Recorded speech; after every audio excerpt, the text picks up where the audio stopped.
This is paradise, where the vibe's so nice. Say, whoa. The sign says it all. Welcome to paradise. It's Ritual Revelry Release.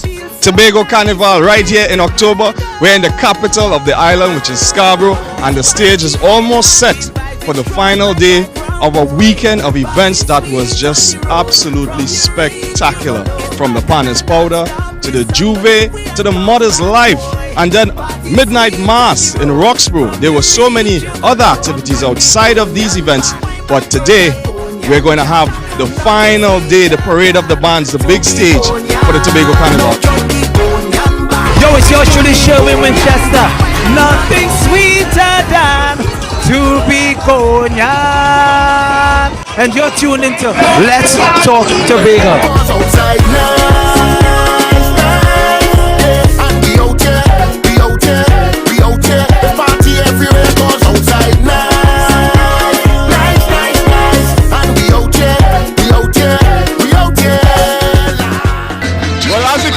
The thing has started. I'm Ryan McCool and you're watching another episode of Let's Talk Tobago. It's all about the Tobago Carnival, and we have an all-access pass, so we'll be taking you through all the bands, all the VIPs, and all the action.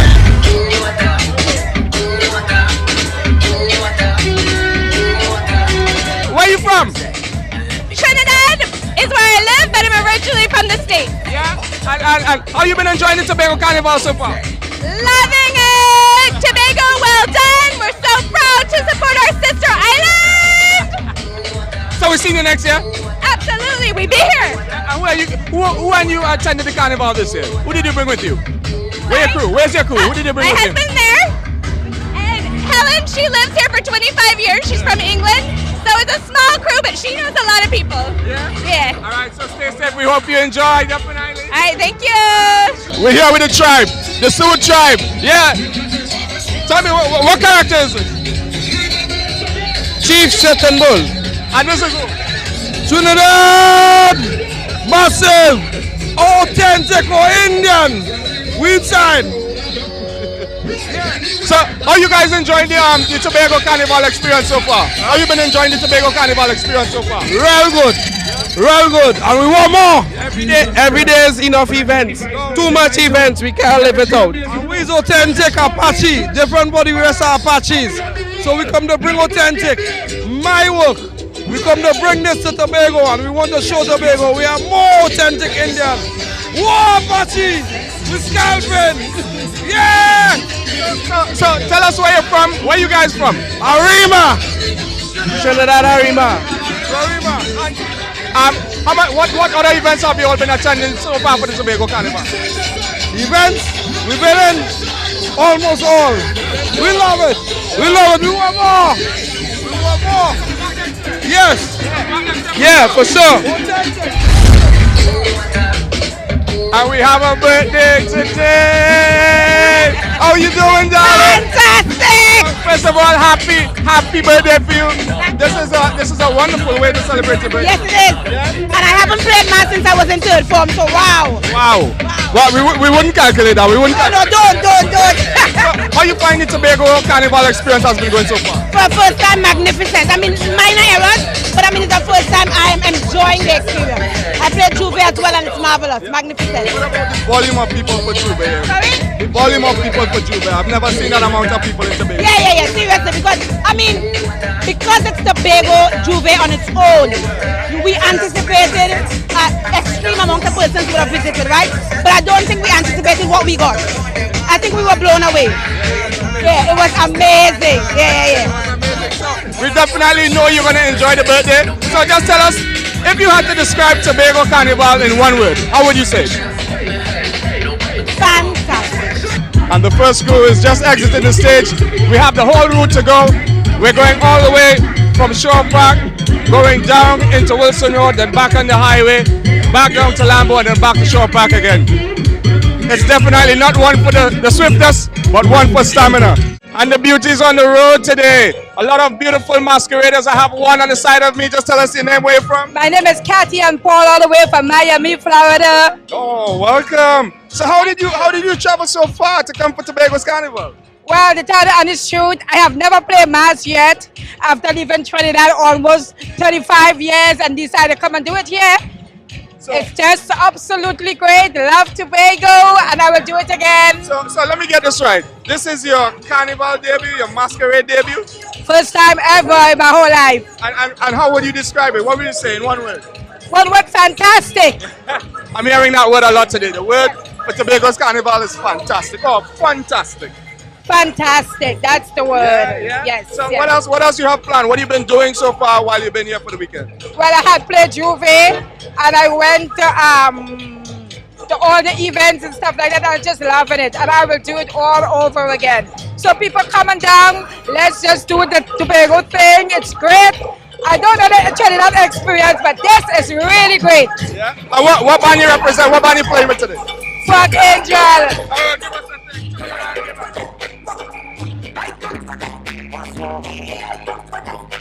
So I'm here with a beautiful bunch, a bevy of beautiful ladies for the masquerade. Look at them, beautiful ladies. I am from Chicago. Chicago? And where your friends from? Where everybody's from? Where y'all from? I'm from Toronto. Trinidad, Tobago. Trinidad and Tobago. What band y'all playing with? We are playing with Fog Angels. Fog Angels. Yeah? Yeah? How y'all enjoying this Tobago Carnival so far? Good weather, good people. The atmosphere is fun. Yes. And we're having a time. I'm gonna ask everybody something. If you was to describe Tobago Carnival in one word, what word would you use? Epic. Niceness. Wonderful. Bacchanal. Sweet. Gosh, well, you hear it. It's all about the ritual, revelry, and release. Check out the beautiful ladies. Look at the beautiful ladies. Grace and class no other way.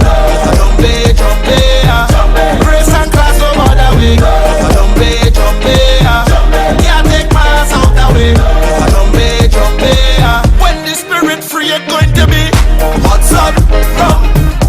I can't miss this carnival. Freedom, do what you want. This feeling phenomenal. It's madness everywhere. Just call my name and I'll be there. Hands up in the air. I come in to change the atmosphere. This is Sheldon Blackman, and you're listening to Let's Talk Tobago. Oh yeah! Tell us who you're representing. This is Bay Carnival. The presentation is the Treasure of the Space Side, and the sections are Kenza, which is the blue one, which is the brief. Then this is the Babasu, which is the Bird of Paradise, and then we have a ZZ, which is the Space Side Water Wheel. So those are the treasures of Space Side that we are representing today. Yeah. So I mean, the Tobago Carnival start the October, the thing going nice. How you find it going? Well, I love it. I have been at every party. If you watch my heart, real bands and things. Real bands. She's the ultimate fetter, the ultimate fetter. If you want to describe Tobago Carnival in one word, how would you describe it? I say Tobago Carnival is beautiful because if you go to a party, you do Juve, do mass, immediately after you can go straight to the beach. And not many carnivals you can do that. So let's be amazing, if I am amazing. We're so caring the one that we get on bad in here. I want you to charm on somebody now, hold on somebody now, keep them company. I want you to charm on somebody now, hold on somebody now, make them your family. Together let me mash up the waist and dance. Let me rock up the waist and dance. Together let me mash up the waist and Yes, folks, it's Tobago Carnival, and look who it is. The man himself, Gypsy. Welcome to the island. Thank you very much. It's a pleasure being here. I must say I love your jersey. Well, I love it too. And it was given to me by the Carnival Committee of Tobago. So I really appreciate it. Oh, wonderful. So I mean, the Tobago Carnival thing is today's the last day of events. How has been the experience has been for you so far? What do you think about it? It has been very good, and I like what I'm seeing. It's the first time we are having it, and anything that you're doing for the first time, you would have some sort of, fixing some sort of problems in it, but it is nothing that is insurmountable. We can in fact fix it, and I'm sure that we will fix it. And I'm sure that by next year, Carnival, we will be a little better than we are this year. But I really want to see a standalone Tobago Carnival blossoming. As we're standing right now, we're actually standing on the stage in the sea. One of the innovative things that they came about to actually accommodate and facilitate the carnival. What do you think about the stage? I think that this is fantastic. I don't know what permit they didn't get to do it or whatever, but I don't see anything wrong with doing this. This is doing absolutely nothing to the original stones that was here and protecting our beach from the erosion. This is fantastic and it is used for our carnival. It adds to the ambience of what Tobago Carnival is because nowhere else I've ever been have a stage like this. And I like it. I want to say this is one of the innovations that I like very much. And I hope that whatever has to be done, it is done and this can be enhanced in one way or the other. But I really love it. Now, we all know that Gypsy is a man of many words and he could pull it out his pocket at any point in time, magically. But I'm going to ask you just for one word to describe this Tobago October Carnival. Well, let me tell you, you're asking the right person because me, single-handedly, for the last 30 years of my life and more, I have been fighting for Tobago to have a standalone carnival. So my one word for this, great. Come by me, and we having a ball. Come by me, and we ready to party. Cause the carnival sweet like Tobago, the condensed milk in the cocoa. The girl them hot like flambo and bad like Rambo. Right now they whining down low. The carnival sweet like Tobago. It feel like Yo, Tobago, son of the soil. My name is Devon Stewart, and you're watching Let's Talk Tobago.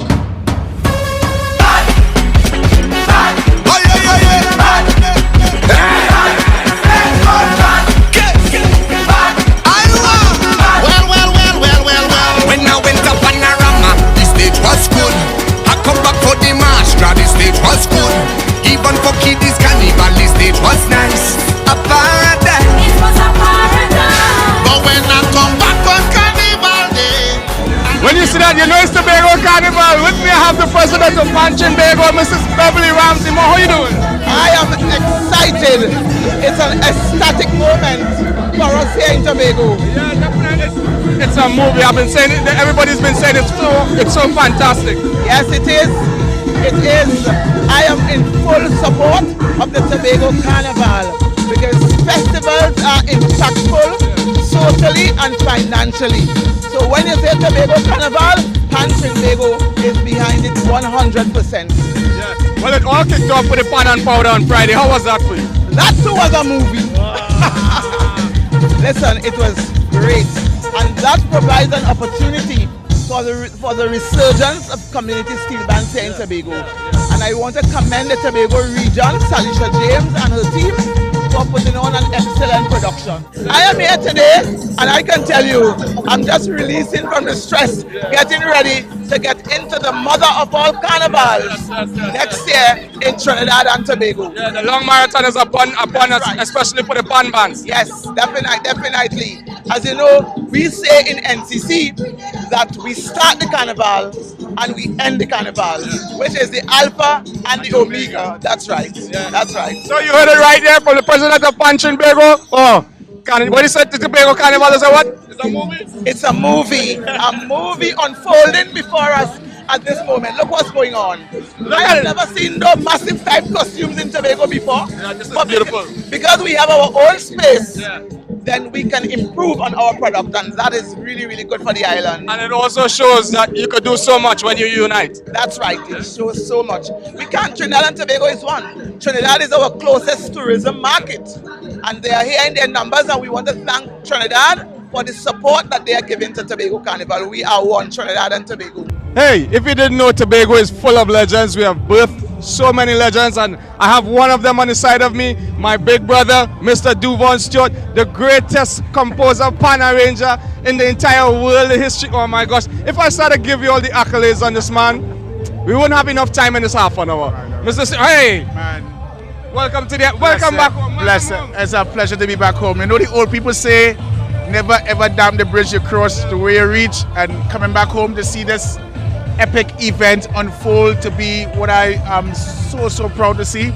Tobago just need to continue believing in what they have, continue to embrace the change and the evolution that is around And this is just a great initiative to make us one as a people here in Tobago, and I'm really, really proud of what I'm seeing, man. The mass, the calypso, the pan, the revelry, the juve, the drinks, the foreign-based people coming back home, Duvon Stewart coming back home. It's really, really nice, really, really nice, and I'm really enjoying this, really, yeah, man. Having you back home is like the icing on the cake to this event. We couldn't have this exceptional Tobago Carnival. Look at that, look at that.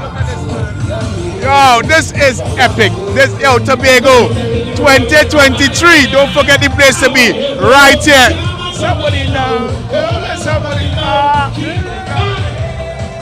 Don't mind her looking like the scarecrow amongst the Spartans, you know. My brothers are not my Mosey. And we have here Mosey and Remy from Tobago. Guys, how are you enjoying Tobago Carnival? The carnival, magnificent. I am having a time, right? I will be back next year as per usual. I will participate over and over again. One of the best. No, here what I'm telling you all, right? These guys are what you call delinquent masqueraders. What band you all playing with? Jade. And what band is this? Arcadia. And where your band? Where my band? Yeah. It's some episode. And what are you doing here? It's for everybody. Carnival is for we, you know. Carnival is for we. So if you were to describe the Tobago Carnival in one word, what word would you use for them? Epic. Epic. Yeah. And what you have to say to the people out there who are missing this epic occasion today? Don't let it happen to you again. Make sure and come next year to participate and enjoy what we enjoy here. Arcadia, we on! And the stadium we burn!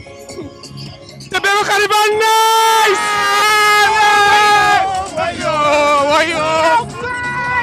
Outside, nice! Right now we have the masqueraders. What band you representing? I'm with Arcadia. All I want to say is Tobago Carnival is here to stay, and I want to see the brand we're bringing. Next year it can only be better, and I invite everybody from all over the world to come here and play within Tobago Carnival. And the brand is iconic and Arcadia must! So we're still in Scarborough, we're still on the stage at the sea, and next to me we have a legendary. The pleasure is all mine and the honor is mine to greet with you under the Welcome to Paradise banner. Tobago Carnival. Beautifulness. What do you think about it so far? I mean, boy, this is the best jump off you could think of. This can only climb to higher and dizzying heights, but you see the start here? Incredible. See a man on the side here, so like he come to. What's your band? You see why that? Tell them. Arcadia, what do you mean? What you mean? Sweeter than to be Arcadian. Tiba! Yeah, you have a Tiba De Leon, the band leader here. How was the experience been with you? I mean, looking at the band is wonderful. Well, I want to say this, right? As a young man in the industry, sometimes you need a little push. This guy right by my left here, every time I call him, he say, yo, I have your back. No matter what. And I'm telling you, this is the big of potential. This is the best first year I've ever seen any carnival around the world. Look at the colors, look at the costumes, look at the quality, look at the production. I'm telling you, Tobago, we are in a good place and it can't get worse than this. According to my partner here, it have to get better or greater. With me, I have Castan Cupid, Mr. Daniel Benson. Listen, Tobago boys, you know. How was the Soca Monarch experience? It was good, you know. I mean, I love the energy that Tobago artists could show that we could do something. You know what I mean? No, I don't have to really place it, but I just love the art from the forward. And that everybody just come out and go to the Tobago artists could put on a good show. And we deserve our show that we play. You know what I mean? We can all come up blessed. And the people, the masqueraders, the costume designers. Listen, they didn't be not perfect. It's our first year, but it's a good start. He looking a little less fat than he was looking last week. He with you hour, extreme hour. He come for 2 weeks. 2 weeks? I give him a quick fix. He got 2 weeks. I wish it was at 3 months, but at 2 weeks could work. So I just died. So I mean, listen, I've been telling people, carnival tips, you know, safety, and of course this requires a lot of stamina. Oh my gosh. And listen. Hey. No, come. Share on TV too. Yeah, come on, you're on TV. You're live. Let them know your name, where you're from. I'm from Fort Lauderdale. Hey, and she's returning. Right now, she's a foreigner right now, and she's returning. Tell me, how you finding Tobago Carnival going? Despite the rain, I'm super happy with the support and turnout that we're giving it. So happy. Come by me. And we having a ball. Come by me. And we ready to party. Nothing sweeter than Tobago. Hey yo, this is the actual man here. Our gem, Mr. Sherwin Winchester. Oh my gosh. Blessings and thanks, Tobago, to the globe. Love, respect, thanks. I just, really humble, proud, happy, thankful, and to see this, to see all of this, unbelievable. Just show them the jersey, show them you're proud.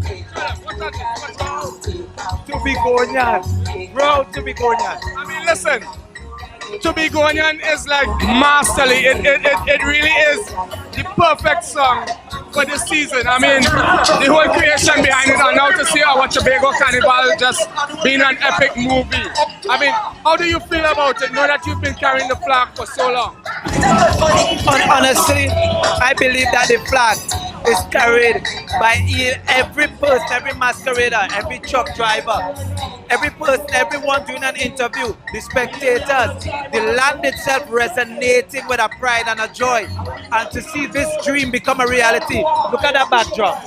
You're facing the ocean and enjoying yourself. I mean, words can't paint a better picture. You need to see this, you need to be here, taste it, feel it, the aura, the vibe. It's amazing.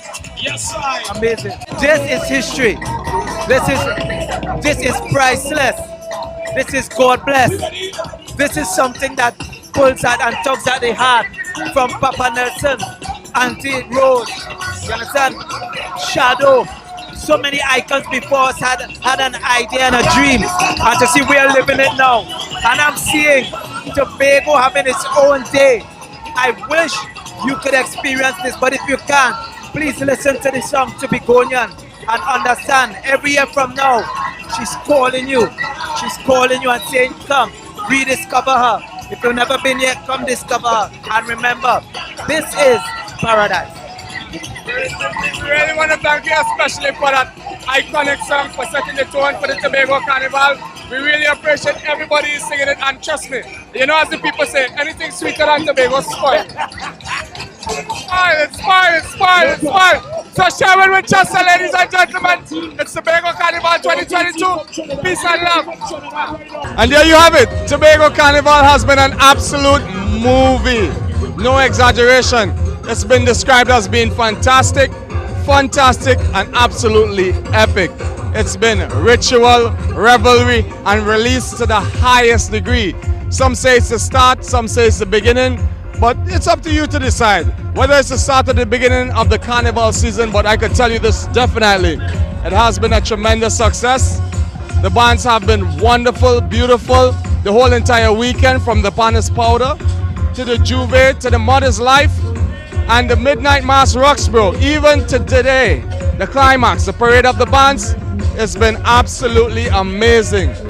So from all of us at the Department of Information, under the Office of the Chief Secretary, Tobago House of Assembly, of course, we wish you much love, and of course check us out on Facebook, Twitter, and on YouTube at Tobago House of Assembly _THA. Until next episode, you've been watching Let's Talk Tobago. I'm Ryan McCool, and from the entire crew, much love.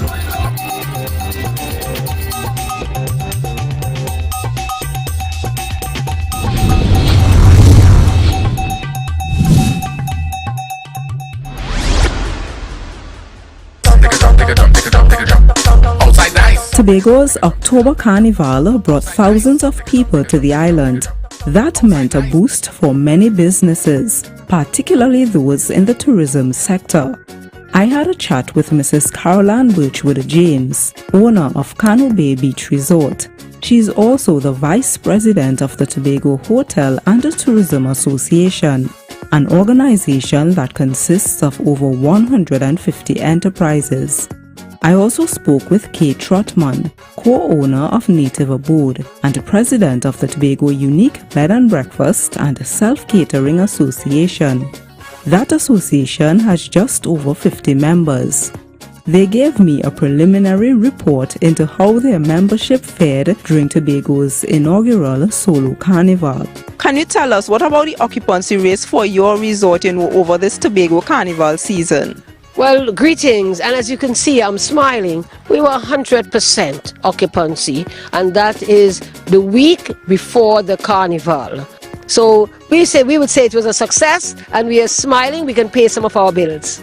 Now that's great to hear. Now can you give us an idea for the association itself? What about the occupancy rates for, your membership? Well, on Thursday afternoon, we did a poll with our members and it was 85% occupancy. That means our rooms 85% filled. And the 15% came from the bigger hotels. They still had space. But that number was rising as we spoke. So most likely we would have had like a 90 or 95% by the time we got to Juve morning on Saturday. We were very pleased. We had 100% bookings and 100% occupancy. We are a 5-room establishment, so all 5 rooms were booked from the Thursday before the actual weekend, and even at this present time, which is the Tuesday afterwards, we still have 60% occupancy until the end of this week. So we did pretty well. The majority of our properties, I would say above 70%, did have 100% bookings, and to date, based on our check, did have that whatever bookings they had at 100%, they actually got them at occupancy, so they did pretty well. Do you think that this Tobago October Carnival would have benefited the tourism sector and specifically the accommodation areas? Well, certainly. Because when you have tourists, you must have events. And this Tobago Carnival, especially the first carnival in the country after the pandemic, well, that would be an iconic event.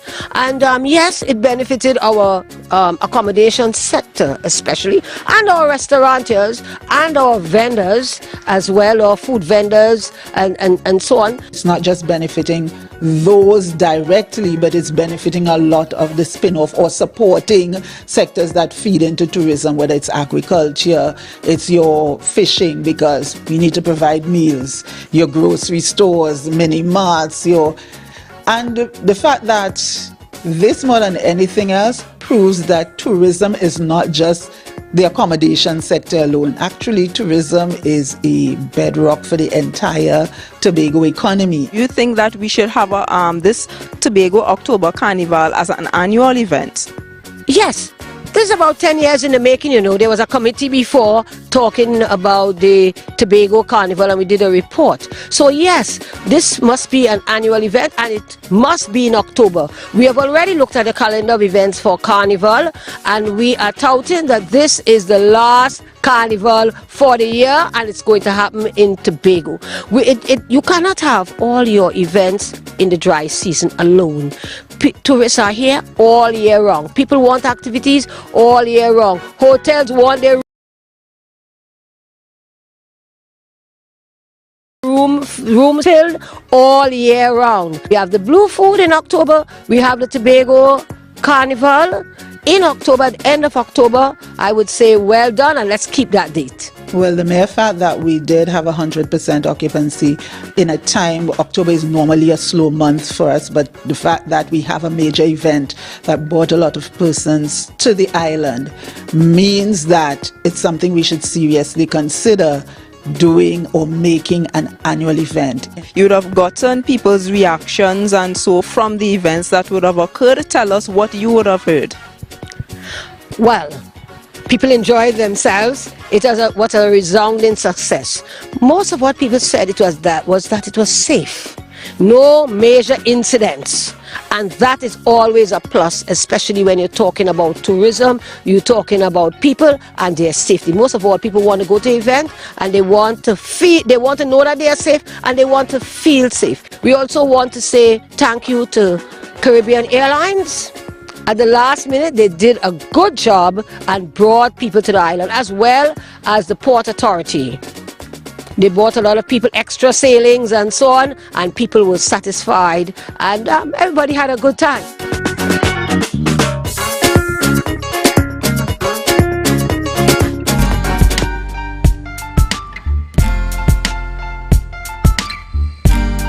Put a smile on your face when you're moving from place to place. Good morning, good morning, morning, good morning, morning. Good morning, viewers, and welcome to the Tobago Updates morning show, coming to you here live from the Port Mall in Scarborough. As we continue to give God thanks for life, I am Julian Skeet. And I am Ria Richardson George, and this is the day that the Lord has made, and we will rejoice and be glad in it. Good morning, Tobago. Good morning, Trinidad. Those of you in the Caribbean and viewing us on the live, good morning, good morning. It is Friday morning. Yes, it's that kind of morning. Friday, yes. Friday morning. Yes. The day that Ria looks forward to so much. I'm a Thursday, Friday kind of girl, you know. Yes, certainly. So, but it's a beautiful morning. You know, on my way down, for the first time in a very long time, I saw a beautiful sunrise, and it was pretty early, but it was beautiful. You saw the hint of orange, a reddish orange, now coming up from the sunlight, and it was just beautiful. It was really beautiful to see.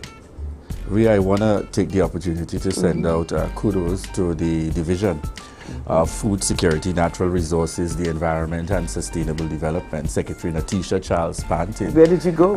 And, you know, Assistant Secretary Nigel Tate, and the Administrator, Mr. Wendell Bernard, and the entire team, Karen Shaw, the entire committee. I had the opportunity last evening to participate in what would have been a function honoring retirees and those who have given years of service. And you know, it's amazing. They presented, I think it could have been just about 70 to 80 or so awardees, and imagine where that's only for the period of 2014 to 2016.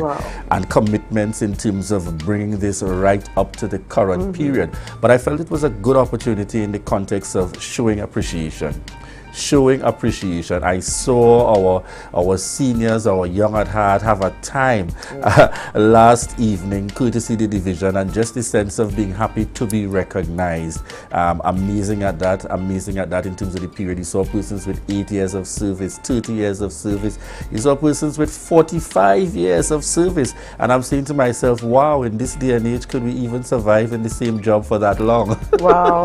With the same entity. But I mean, commendable indeed. As I said to my colleague, by the time we started to hit the 30s, here it is, people had lengths of service that was well even beyond my age. But commendations indeed to the division, really taking that step to pause, recognize and celebrate our awardees who would have indeed paved the way and made that foundation for, you know, our Tobago space here.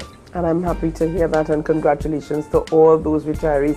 And retirement does not mean stop, do nothing. It means slow down. Okay, so do a little bit less, but still keep active. I've seen the effects of inactivity after retirement, and it's not pretty, it's not good. I'm saying here, dress back, relax, but keep active. I like my grandmother's definition of retirement. I'm now working on my own time, Julia. That's right. Time. I do what I want, when I want to, how I want to, and if I want to. That's right. All right, viewers, at this point, we head on over to news in 90 seconds with Candice. Thank you, Julian and Ria. I am Candice Jackson, and here is your news in 90 seconds for Friday, 11th November, 2022. Watson Duke, PDP political leader and assemblyman for Roxborough Argyle, stated that the current THA administration is ignoring the needs of the people. In a Facebook Live video, Duke reminded Chief Secretary Fali Augustine and the Executive Council that they gained power under a PDP banner and that they needed to govern in alignment with their campaign promises. If they no longer support the PDP mandate, Duke told Augustine and the Executive Council members to resign from the PDP and form their own political party. In August, Duke removed Augustine and several others from the executive of the PDP after public disagreements. Meanwhile, Minority Leader Calvin Morris claimed he continues to receive complaints about the non-payment of salaries from URP workers. Earlier this week, 2 Executive Council members explained that the money for salaries was available. However, they claimed some public servants are attempting to sabotage the administration by not processing the salaries on time. But Morris did not accept that excuse and alleged that the Secretary of Infrastructure, Quarries and Urban Development, Trevor James, is ignoring the plights of URP and daily paid workers who continue to encounter problems with salary payments. And nationally, Naparima MP Rodney Charles challenged the acting Commissioner of Police McDonald Jacob to do his job and stop being a yes man for the government. In a press release yesterday, he said that Jacob must not appear to be one of the prominent supporting cast members who walkabouts, press conferences and photo ops with National Security Minister Fitzgerald Hines, whom Charles described as clueless and incompetent. According to Charles, there must be a distinction between independent professionals and politicians, and the continued partnership may create a public perception of an absence of the separation of powers between the executive and the police. And that was the news in 90 seconds. It is back to you, Julian and Ria. Thank you very much, Candice. There, you see, Candice get energized. when is she not? I know, and you know, I want to say, even being at the event last night, a gentleman met up with me and he says, "Oh my God, you see Candice Jackson? I like Candice Jackson too bad. All right, I love her energy," and so on set. So indeed, shout outs this morning to Candice and our we thank you all for the continued love and support for the Tobago Updates morning show. And I want to congratulate a particular bunch of young persons here very quickly. And they come from the various primary schools of here in the Tobago space. And Ria, yesterday you may see the banners somewhat in the background there. I want to say congratulations this morning to the Lambo Credit Union. They would have hosted the 26th annual verse speaking competition under the theme Give Youth a Voice and Inspire Greatness. We are hearing these young ones from kindergarten, juniors, seniors, amazing. Kudos going out to President Nigel Duke, Vice President Lyndon Wilson, Jermaine Jacob, and all members of the team, education committee, board, the organizing committee for really executing what I would deem quite fitting a successful event, really ensuring we continue to make that investment in our young persons. Definitely, and that's a beautiful picture there. And I can recall many years ago having been a parent with a child in one of those competitions. Let's leave it there. Thank you, Osali. I suspect you were one of those parents that I saw yesterday, and you know the teacher sometimes and the parents nervous and waiting. Yes, but I was also one of those involved parents. I took the time for these moments because they grow up so quickly. So Yes. You've got to enjoy almost every moment. As much as was possible, I was there. Track and field, these little competitions, I was there. We were there. Definitely. Where was that mommy on the go? Yep. Viewers, we're heading on into our birthday celebrations. We've got a lineup this morning. Birthday celebrations this morning. So my girl, Waveney Wilson, celebrating her birthday. Waveney, love going out to you this morning. Shout out from my family to yours and the Tobago Updates family. I know this young lady very well. You Yes. know, very much involved in youth development, Yes. to interact and so on. Well done and happy birthday going out to you, Waveney Wilson. And we have on set now Shalon Kerr. Shalon Kerr is on the screen, and we want to wish you a happy birthday and God's continued blessings coming from the entire Tobago Updates family. Lady in work mode.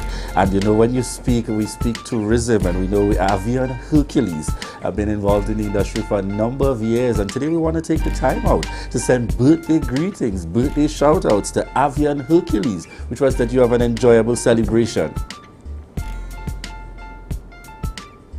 And this is Prudence Nero celebrating her birthday today. Prudence, love going out to you this morning from my family, the entire Open Bible family, but particularly the Roxborough Open Bible family, and all of us here at Tobago Updates. Have a great one.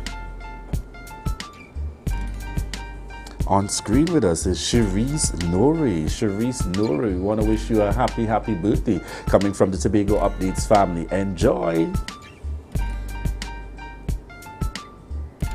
That's another one there of Cherise. Yes. And from Cherise Noreria, we head straight on into Kian Nore. All cousins, all cousins. All right, so Kian, happy birthday going out to you from the Nores out there in Signal Hill, Tobago, and from all of us here at Tobago Updates. And this blesses my heart all over, warm and fuzzy. I was so proud when I saw this picture last evening, and this is congratulations on passing the bar, and this is Eudine Job Day. This, you know, I was about to say celebrating, but really, she needs to celebrate. This is worth celebrating. This is worth celebrating. Yes, kudos and commendations going out there in terms of the passing of the bar. And for those of you who may not recall, she would have served in our parliament as a member of parliament representing us here in Tobago, and also held a couple ministerial portfolios. And we want to say congratulations on this achievement. Eudine Job, well done indeed. As well. This particular greeting, I mean, while we're celebrating her as well, is coming from Gemma Bedlow. So Eudine, this is from Gemma Bedlow with all her love and all the blessings and all the good wishes to you. All right. And who do we have on the rundown this morning with us, Ria? Well, Julian Skeet, I'm happy that you asked. Okay, so coming up, starting us off this morning, we will be chatting with Assemblyman Trevor James, Secretary for the Division of Infrastructure, Quarries and Urban Development, on the topic of unpaid URP salaries, as well as a little here and there about things that, you know, roads and stages and stuff along the way. All right, and we'll also be chatting this morning with Martin Lunking, President of the Trinidad Unified Teachers Association, tutor, as we speak to the issue of the school fights and the position taken by tutor and plans as we move ahead. You know, he would have recently taken up the responsibility as president. Right, and then closing us off this morning, we will be chatting with Simonis Cruikshank and Ricardo Alfred, and we're talking about the Shore Park Food Hub. The Shore Park Food Hub and the 60 and Loving It birthday celebration. So we find out a little bit more about who's turning 60 and who's celebrating this 60 years. Ria, I think that's a good time for me to experience the Food Hub. I want to shout out each and every one of you connecting with us out there on the live. Morning to you, Ria, Dora, Auntie Dora, Lyons, in the mix, Alicia Samuel. Hey, I see our minority leader is on as well. Kelvon Morris, Destiny Savory, Cindy Paul, Jean Bacchus, Isha Brewster, Lisa James, QK Melville. We want to thank each and every one of you for the continued love and support. And more importantly, thank you for choosing the Tobago Updates morning show. And viewers, we want to remind you that this is your opportunity to share the live, share the live, share the live. Spartans! What is your profession?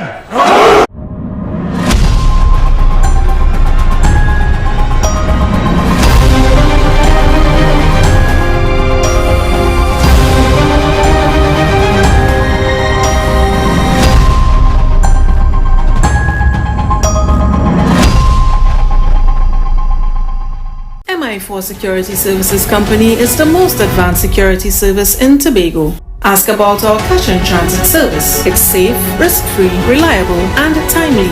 We provide safe banking delivery for all business types and sizes with highly trained staff, 24/7 monitoring, coordinated emergency response, and a well-maintained fleet of armored vehicles. Contact us at 660-7723 or visit our website at www.mi4securitytt.com to sign up today.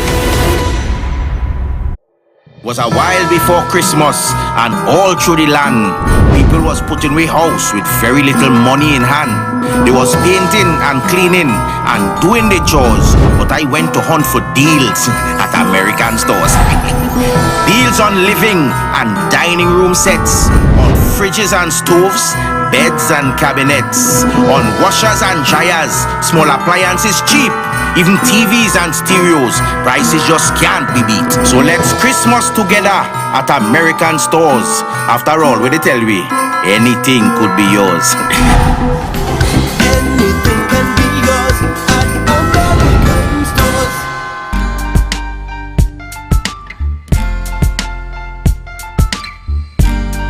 Put a smile on your face you're moving from place to place. Good morning. Good morning. Good morning, viewers, and welcome back. It is 7:17 a.m. and this is the Tobago Updates morning show coming to you here live from the Port Mall in Scarborough. In this segment, we are chatting with Assemblyman Trevor James, Secretary with responsibility for the Division of Infrastructure, Quarries and Urban Development. Morning to you, sir. Good morning, Julian. Good morning, Tobago.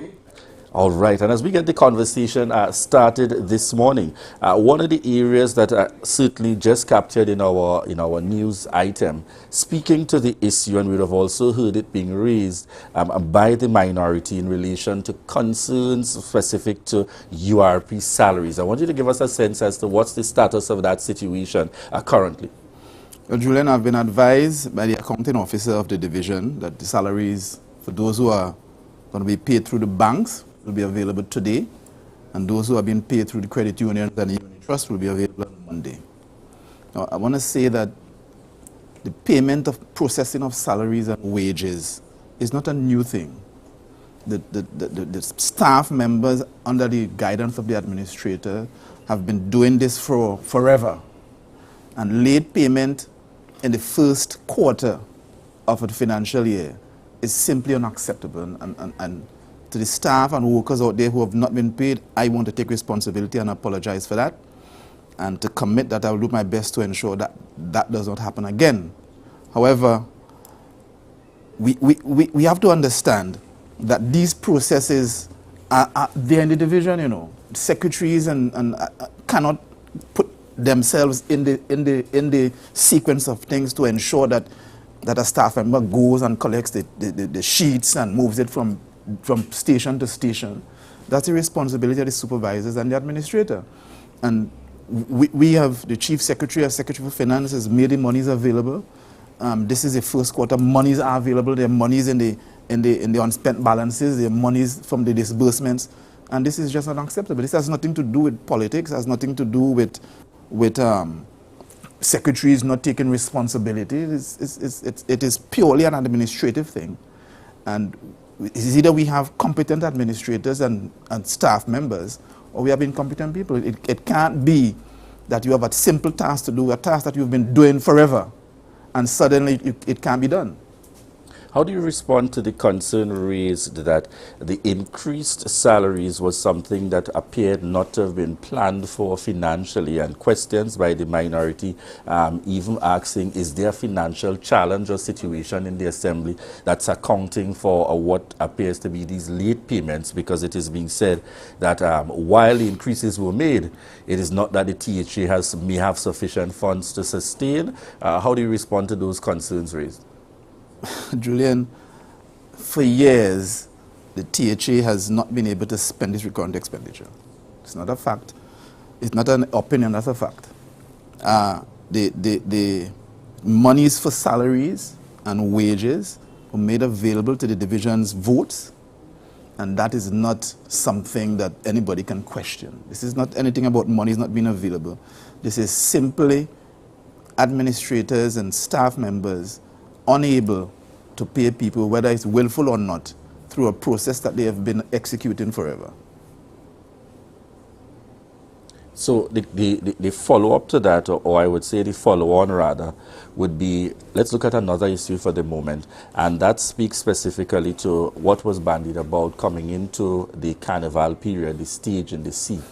And notwithstanding that we all enjoy the use of the stage, the question still remains, and I know in the first instance when it was asked at the time, you'd not have had the information, the cost affiliated with the project, and what appears, as has been indicated to us, additional works taking place within this space in terms of stabilizing and so on. How do you respond to that? The cost of the project, I'm advised by the PMO, I haven't actually seen the award letter, is $1.7 million. This was executed. We asked the contractor to do this project in a week. This was done. There are some issues on the seaward side of the reclamation, and that is being addressed. The contractor has not yet been paid. There is a defects liability period, and that is being addressed now. You can see remedial works taking place there. All right. We move on to the area of in the vicinity of heading to the east now. when we speak to, it would appear that we are experiencing rainfalls, and more importantly to me, it would appear that landslides and these challenges have become even more of a concern. What does this speak to in the context of the Assembly and its related priorities? Are we now going to see what is a forceful and automatic shift to deal with some of the issues in terms of these roadways? Well, I would hope so. The decisions to move monies around rest with the Chief Secretary as Secretary for Finance as well.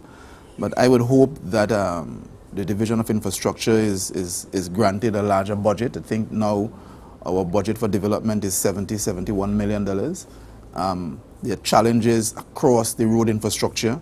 There are challenges across the banks, the topo we have, stabilizing these banks above and below the roads. And this is part of the maintenance struggle that we've had. That all of these things have not been attended to. Across the east, across the north, there are roads that just have not been maintained, drains that have not been maintained, and we have inherited a plethora of problems which we are trying to grapple with given the limited budget that we have from Trinidad. And so obviously we will look at the problems that exist across the divisions and we will reprioritize, and hopefully we would take other steps and other ingenious ways of bringing additional monies into this space. And what's the current status with regards to Bad Rock for those persons who reside in the east and usually traverse that area on a daily basis? We looked at Bad Rock. I was there a couple of days ago with some of the senior engineers and advisors from the division in order to brainstorm a plan of how we're going to attack that problem. As you may know, and as Tobago may know, the retaining wall on the seaside broke away and the hills seem to be coming down, a lot of water coming over the hills from Green Indian Hill. And it's a problem that has, been developing over time. We are now, I'm supposed to receive a report today on possibly how we solve that problem of benching the bank above Bad Rock, stabilizing it in some way, and of course widening the road in the narrow areas of Bad Rock and finding ways to move that water under the road into the sea. It's going to be a massive project. It's again one of the thoroughfares that we have to treat with. In order to facilitate that, we went up to Job Street to look at that road down to Long Bay, down to Kendall. There are some challenges in a few turns, people parking on the road, but the roads are narrow at certain points, and it creates a lot of havoc for road users. And we are looking at doing a bypass from where WASA has that pump after the bridge on Zion Hill and cutting through that area onto Longbed. And I should get a report on what that might cause and what's the feasibility of doing that, because there are some lands that we will have to treat with in terms of the ownership. And so we're looking at a plan that we'll present to the Executive Council hopefully by next week, Wednesday. All right. What's the status as well in terms of, we saw very happy persons responded in terms of within 19 days the delivery of the bridges and the road that now connects from the RC School Street back to this area here in terms of Dutch Fort, heading back out to the highway, as was the intent. What's the status in relation to the, we had two other commitments given, areas being looked at in the Crown Point space and also in the east, in the Roxborough Argyle area? Those projects, the one at Crown Point, the one at Canaan going into Pigeon Point has started. There are some challenges obviously in that area, and therefore the contractor could not move as quickly as we would have liked. The surveyors though have completed the alignment of the road around some of the water catchment areas, and they have presented that to us, and our engineers are going to review the road alignment, because this is again a critical connection to move people out of Milford Court, out of Mount Pleasant Development, and out of Pigeon Point when we have activities there. And so we continue to press ahead. That project, I think the contractor had estimated 120 days. We've had some challenges with the rain, obviously. And so that project will proceed. We were not, as mandated by the council, able to finish that road, and maybe we'll take a licks for that. But at the division, we'll press ahead. I want to just have people understand that we have decided to execute these works without external consultants. This is the first time we have works like these being done in Tobago without the involvement of UDCOT and they can only Trinidad consultants, and we are doing this through the consultants and the professionals in the division. And therein, that's one of the savings, that's one of the growth and experience that we expect. So over time, we'll become more competent, we'll make mistakes, we'll have challenges, that's normal. And we will learn from these mistakes, and we will move forward, and we'll get better and better at doing these things with the professionals that are in Tobago, that are employed by the division, who've been sitting idle for a long time. So I expect that, again, we would perform creditably on that road. You know, there's been a lot of talk about the road here, and the reality on the ground is that people like the fact that the road was completed. People like the connectivity that they now have. The people at RFC who complained, I passed by them in the morning, they're all using the road. You know, so sometimes we as politicians, you know, we take licks, and we have to have broad backs and be able to stand up again and move forward, and that's what we will do. And to follow that up, we are looking at, just to inform the public, we are looking at widening that exit from Dutch Fort into Wilson Road, and we are considering how we can connect Garden Side across T and take straight across, and we're looking at the traffic there and what mechanisms might be in place. So if you come through that road, you're able to go up to town without going out to the highway and come back in. All right. And we have one of our viewers indicating, specific to Zion Hill, Bell Garden, the question in relation to signage on the detour, as there are visitors to our destination that have been in situations who cannot find their way around. What's the status with regards to updates with signage and so on in the area? And this viewer speaking specifically to assisting with some directional kind of signage in the Zion Hill Bell Garden area. And I want to assume this is one of the areas now heavier utilized based on the detour with the issue with the Bad Rock area. Yes. We put out an advisory alerting the public that if you want to enter Zion Hill, you should use that road opposite the Church of God Church in Richmond.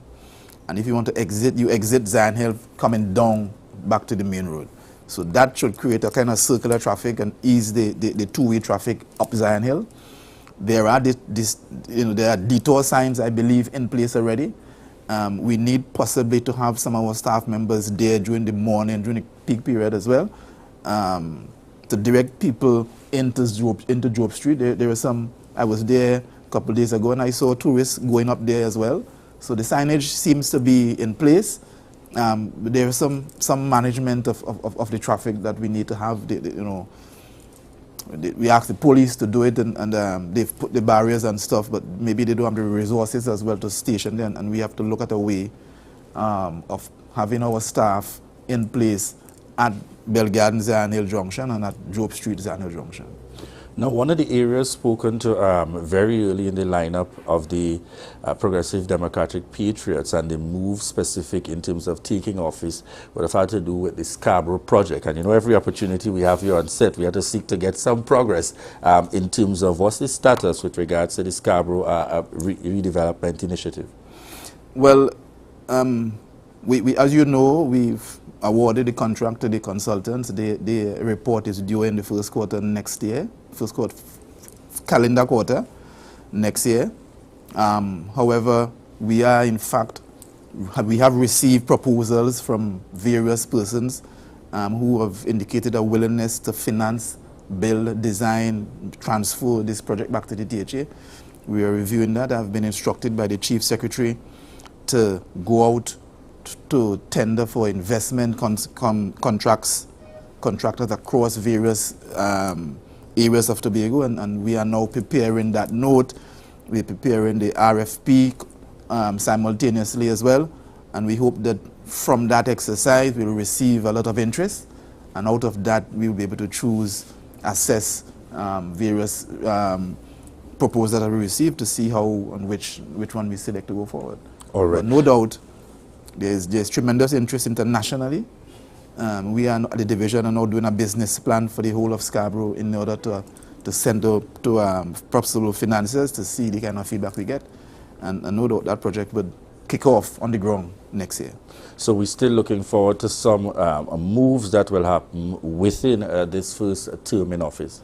Absolutely, absolutely. The the project for the movement of the lines underground will start next year. We have a separate proposal for the development of a cruise ship terminal in Scarborough and the movement of the container port out of Scarborough.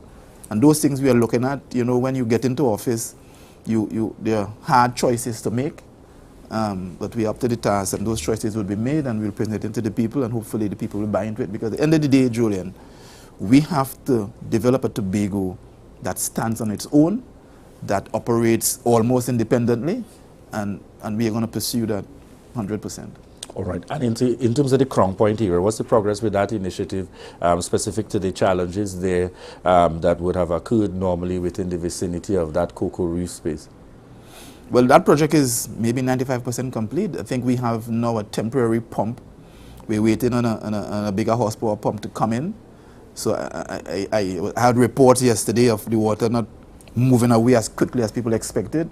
But we have a temporary pump there now, and the bigger pump that the contractor would have ordered, it should come in, and that will be in place. And hopefully we will look at it, obviously, with these designs. Maybe the entryway to the tank is not wide enough. So we will look at it over time and see how we can make sure that it's perfect. But I think all in all, it's a major improvement to what was there before. And I think most people are happy. People at Crown Point, when I go there the Friday before Carnival to look at the job and stuff, a lot of people stop me and tell me, well, you know, boy, this thing long outstanding, and we're happy that you all are undertaking it. And so that, despite the criticism from the few, we believe the majority are behind us, and the majority like what we are doing, and we will continue to take heart from that and move forward. All right. We also see one of our viewers, we spoke about this a little bit earlier in terms of the URP payments, but they're speaking specifically to URP arrears owed since July. Are you aware of this issue in terms of outstanding within the division? Across the THA, Julian, the arrears that are owed for staff. People end their contracts, can't get a gratuity, not now, for years. That problem has been looked at by the Division of Finance, I believe, and I'm sure the chief would make a statement on that. But it is a problem that you know, we have inherited, one of the many ones we've inherited, and it's something we are trying to grapple with to see how we can clear the backlog and bring the thing up to date so that people seamlessly get their payments when the contract term comes to an end and all of that. And it is something that we are working with. All right. And what would you say as we look to wind down this morning's interview? Any other key areas that you'd want to provide us with some updates on coming out of the Division of Infrastructure? Well, I want to thank all the staff who responded night and day to this tremendous rainfall that we've had and the effects that has been coming down onto the main roads over time. We have severe challenges across the infrastructure. We have people in Mill Street in Palatovier whose road may fall soon. And we are just not at a place yet where we can respond with retaining structures in a short time. That is probably what is required. And so we are working for a plan for that. Of course, it's going to be costly. And with all these things, the budgetary constraints out of Port of Spain is a challenge. And we will have to take decisions to increase our budget. One of those, of course, is bringing private sector funds into the public space as we try to do with the roads. And we'll have to continue that strategy of moving the commitment further down the line as we try to repair and build new roads and all of that across the island. So expect that there will be some challenges. November is the rainiest month. We expect tonight, tomorrow, a lot of rain with this ITCZ and low-level trough that may be above us.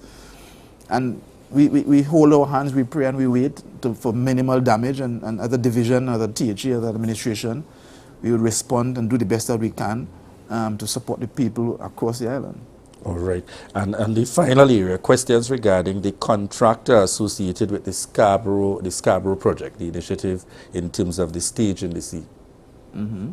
The question is, if you can identify who is the contractor affiliated with the project. Well, the contractor is a Tobago contractor. Let me say that since taking office, The division has awarded 30 plus contracts to Tobago contractors. We met several small community-based contracts on our desk, and we're able to continue with that. I think in total 75 contracts. So the big picture is, of course, we have, if you total that sum, we have contracted out in excess of $50 million in the time that we've been there. The benefit Tobago contractors, the noise about the few roads that has gone to non-Tobago contractors, is the reality of it is, as a division of the administration, we don't have the funds to pay for those roads. And so we had to find a contracting mechanism to bring private sector funds into Tobago, and that is what we will do. That's a strategy we will continue with. And one of the areas I wanted to touch on is, as you mentioned that, I know that there would have been a very broad commitment to speak to going into communities and seeking to really find ways and means to engage within communities and putting more funding into communities while developing the infrastructure. What's the focus of the Assembly, and more specifically your division, in terms of holding fast to that area of commitment? Well, I can tell you that that's not my area really, but the division of community development has a mandate to roll out that process, and I think we've committed at the executive somewhere above $100,000 per district now. That's the funds that we have available. Right. And we have put in the plans in place for that to ensure that we have the mechanisms to manage that money properly. And I'm assuming that will be rolled out next year. At the division, our community our community program will continue. We went out earlier this year to all the districts, maybe except Roxborough, Delaford, because we've not been able to do that as yet. We went out to the majority of the districts.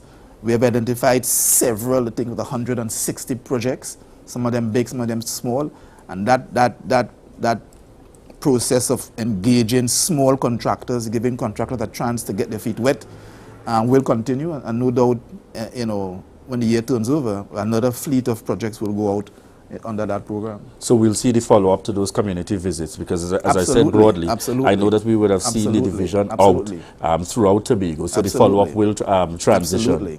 And the emergency works, consequent to the rainfall as well, some of those projects obviously will go out as well early January. All right. Excellent. Thank you very much, Assemblyman Trevor James. Folks, we're just out of time this morning for this segment, and we want to thank Assemblyman Trevor James, Secretary with responsibility for the Division of Infrastructure, Quarries and Urban Development, for joining us on set here this morning on the Tobago Updates Morning Show. Viewers, we want to thank you for continuing to choose the Tobago Updates Morning Show. Those of you joining us via TV, Gael and M&E TV, those of you joining us via radio and listening and tuned in, and also those of you continuing to connect with us online. We want to thank you so much for continuing to choose us, and to remember that this is your opportunity to share the live, share the live, share the live.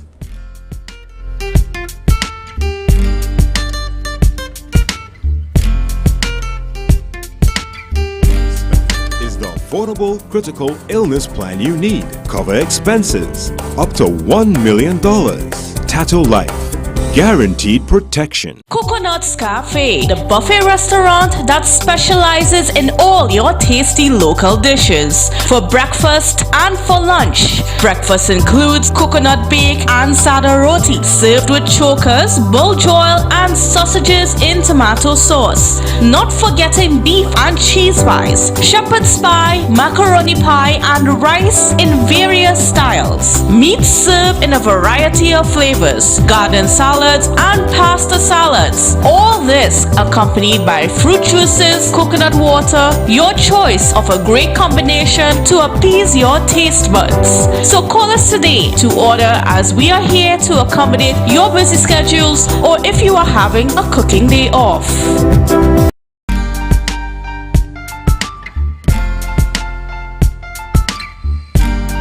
Put a smile on your face when you're moving from place to place. Good morning, good morning, morning, good morning, morning.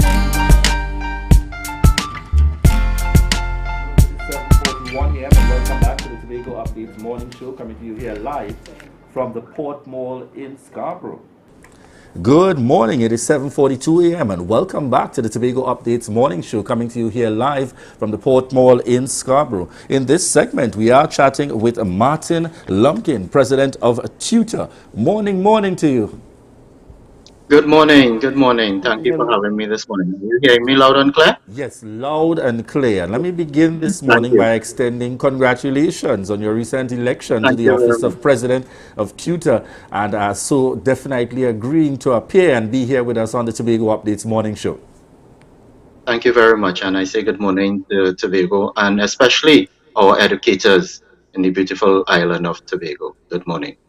All right. We want to head straight on into the one of the very pertinent and current issues at hand in relation to tutor. We saw a recent incident where it is at a particular school with the principal attempting to intervene and, being, some indicated it would have definitely have been an accident, but nonetheless it led to the teacher ending up on the floor in the mix of things happening and then tutor indicating a position. What is the position of tutor as it relates to our educators or teachers and those out there who are charged daily, with seeking to guide and to educate and to direct our students and young ones? Okay, thank you very much for that question. And that video circulating on social media has gone out throughout the length and breadth of Trinidad and Tobago. And it disturbs tutor to have seen this video, to see our students involved in those kind of melee. And so we are very concerned. And I want to say on the onset that no educator would want to have these incidents at their schools. Teachers and administrators want to do the job that they are being paid to do, to deliver the curriculum, to improve the lives of our students. And when these incidents happen, it disheartens a number of them. Naturally, as educators, as teachers, administrators, your first instinct is to jump in and to try and stop the fight, to part it. But we are saying to our educators to be very cautious, to assess the situation. It will take a quick time to assess because there are several factors and the outcomes as well too can occur in many different ways. Sometimes at the end, it could be to the downfall or the detriment of our teachers. So, for example, you jump in and you are injured, as we saw in the previous the video that is circulating. That's one incident. Secondly, sometimes the students may even turn on the teacher, and we are saying that we have to be cautious there. I am not saying not to defend yourself, but to defend yourself within the confines of what you're allowed. If at all possible that you can get away. But the scenario will dictate what you need to do.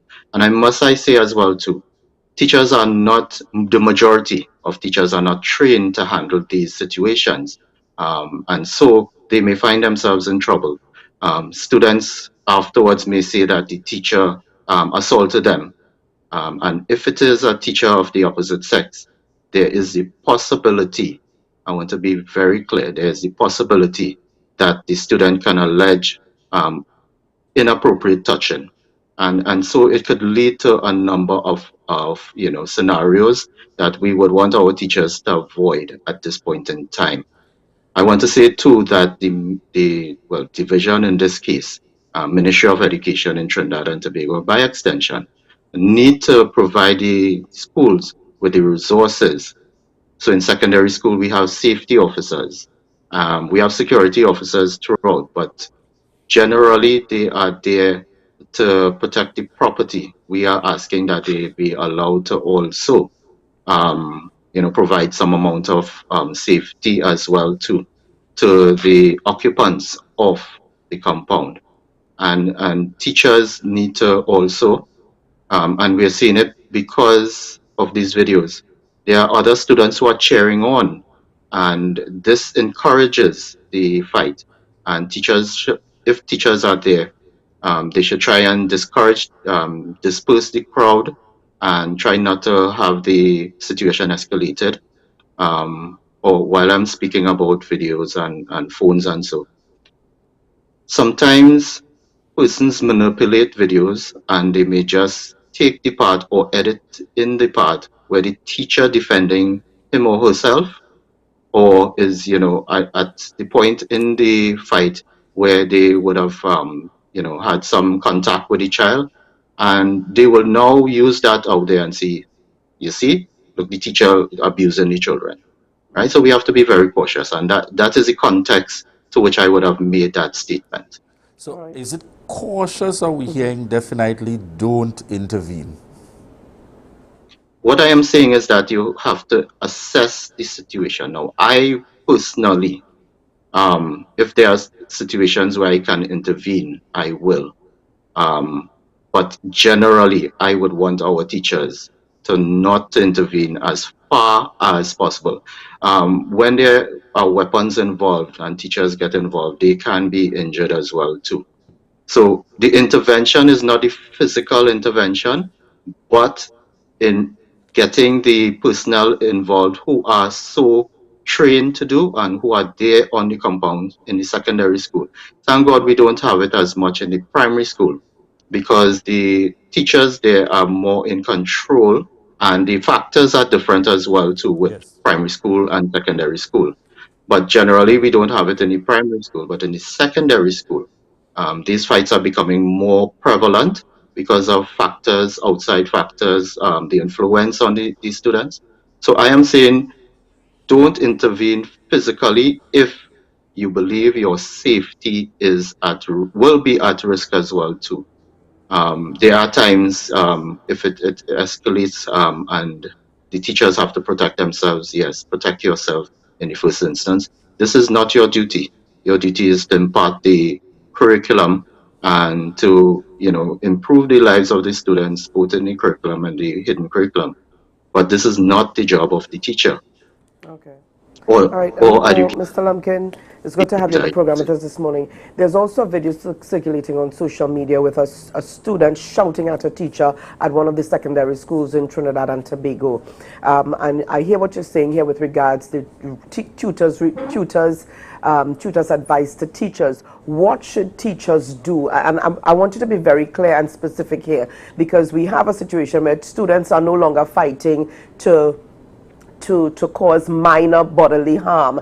It seems as though the intent is to cause major bodily harm. It is it's wounding with intent. Now, what are teachers supposed to do? Because the students are not only attacking students, but they are targeting teachers with their anger. And I'm saying here they come from different backgrounds, yes. But what should teachers do? Male teachers, female teachers, do they throw hands up in the air, save themselves? What should they do? Okay, thank you for that question as well too. And we are saying as well too, there are procedures and there are mechanisms which the school can engage in. A lot of times, these students, their behavior is not a one-off. It's not isolated. And we believe that once there are signals, now again, teachers have limited resources and skills training in these areas. This is a specialist area, but they can pick up certain signs, and the referral process needs to be done. Referred to the Student Support Services Division, and I want to say this as well too. They are woefully understaffed. We need to have more of these Student Support Services Division members or in our schools in a timely and probably even a daily basis. They are assigned to clusters of school, and it's difficult for them to actually intervene and have meaningful intervention for students. But what we're saying is that we have to flag these students, and Tutor has been flagging a number of schools that has been on our radar for a number of years, and would have had dialogue with the Ministry of Education, the division, in terms of intervention. Now, if a teacher is and I'm saying as well too, the it's not a one. Sometimes it may be, but if it is not a one-off, they have to be wary of when they enter the classroom. One of the things I remember in a particular secondary school, and teacher telling me there, is that the staff eventually came together and they took back their school. And this is what our staff members have to do. This is what our members of the education profession have to do. We have to take back our schools. We have to come together, work with administration, work with middle management in order to do that. And if we don't work together, it's not going to work. So the school themselves have to come to a position where enough is enough. Let's get these persons the required interventions, and in some cases, I have a concern about the suspension. Suspension, you're taking the student out of the environment if they are a threat to others, and especially teachers. But what happens to that child when you suspend them? Is there any follow-up? Is there any program that will look to rehabilitate, get them on the right track? I am not certain that that works. And then when the suspension ends, you bring them back in school. These same incidents may take place, or even worse, they feel that you are picking, you're picking on them and they want to get back at you. So it is even a deeper problem, that goes to the home, the community, and so. So coming back to your question of going around, on a little tangent there, we are saying that teachers, be mindful, assess your situation. And I want all our teachers in the classroom, if you feel threatened, right? If you feel threatened, then you can, by your actions, if you can, and teachers are not really trained to do conciliation there at some point in time. That is where skills needs to be upgraded to our teachers, so they can de-escalate. If you can de-escalate the situation, then fine. If you feel you are threatened, then you remove yourself from that situation. Get the authorities to come, because you're not going to leave them there just so. And remember as well too, some of these students feel it's a big thing to challenge authority, and the others would be given that support, and we have to look at that as well too. Mr. Lumpkin, and I hear all that you're saying here. You mentioned a couple of things along the way.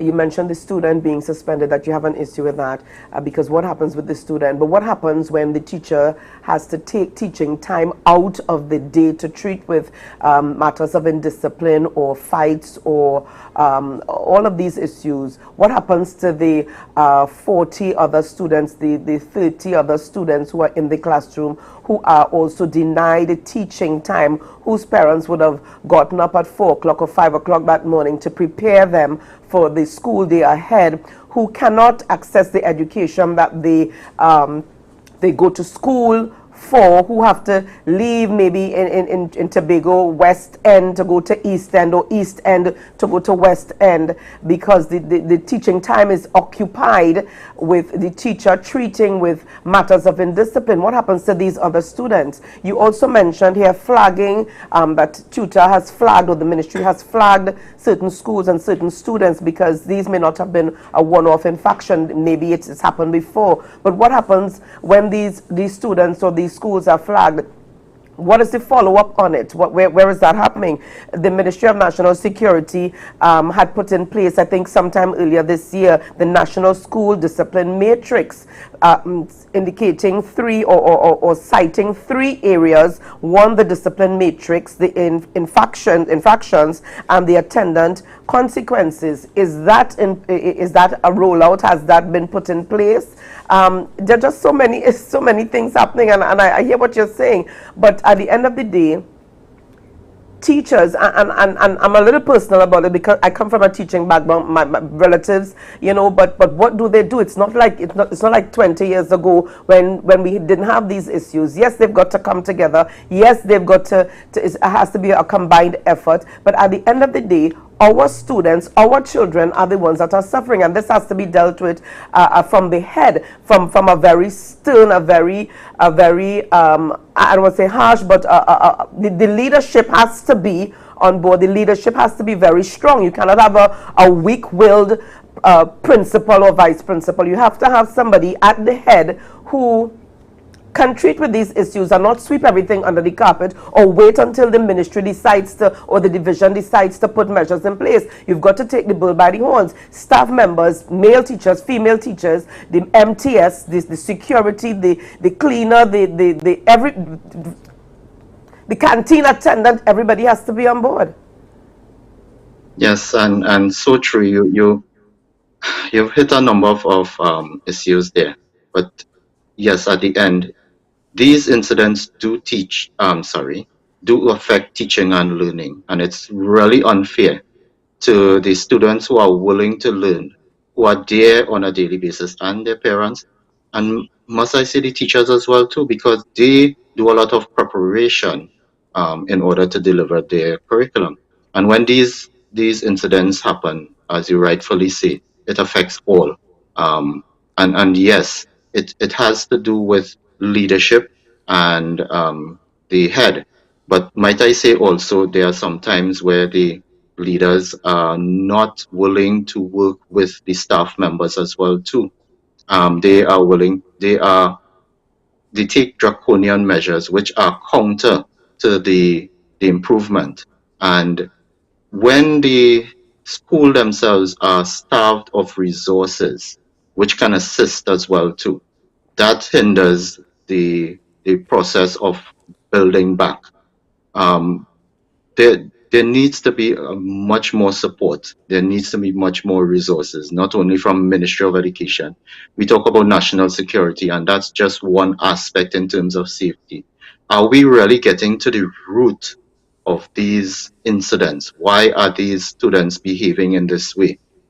Have they been counseled? Have they been taught how to manage their anger? How to, from way back, we're putting on a number of plasters on sores, and the sores are getting bigger and bigger, and then we try to put bigger plasters, but we are not getting to the root of it. And we are focusing on secondary. What about primary schools as well too? We can prevent a number of these incidences if we look at the primary school as well, and even from down to ECCE.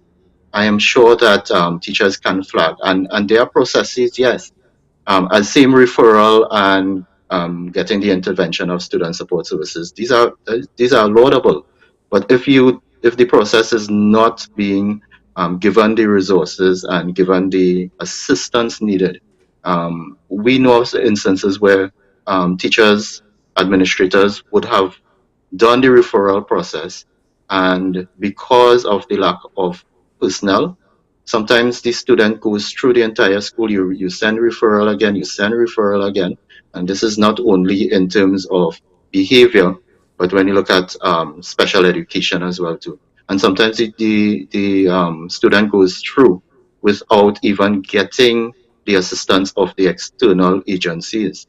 And so it is a serious concern to tutor and to our members as well too, because we see this as a hindrance to the education sector, education system, and to our very good students as well too.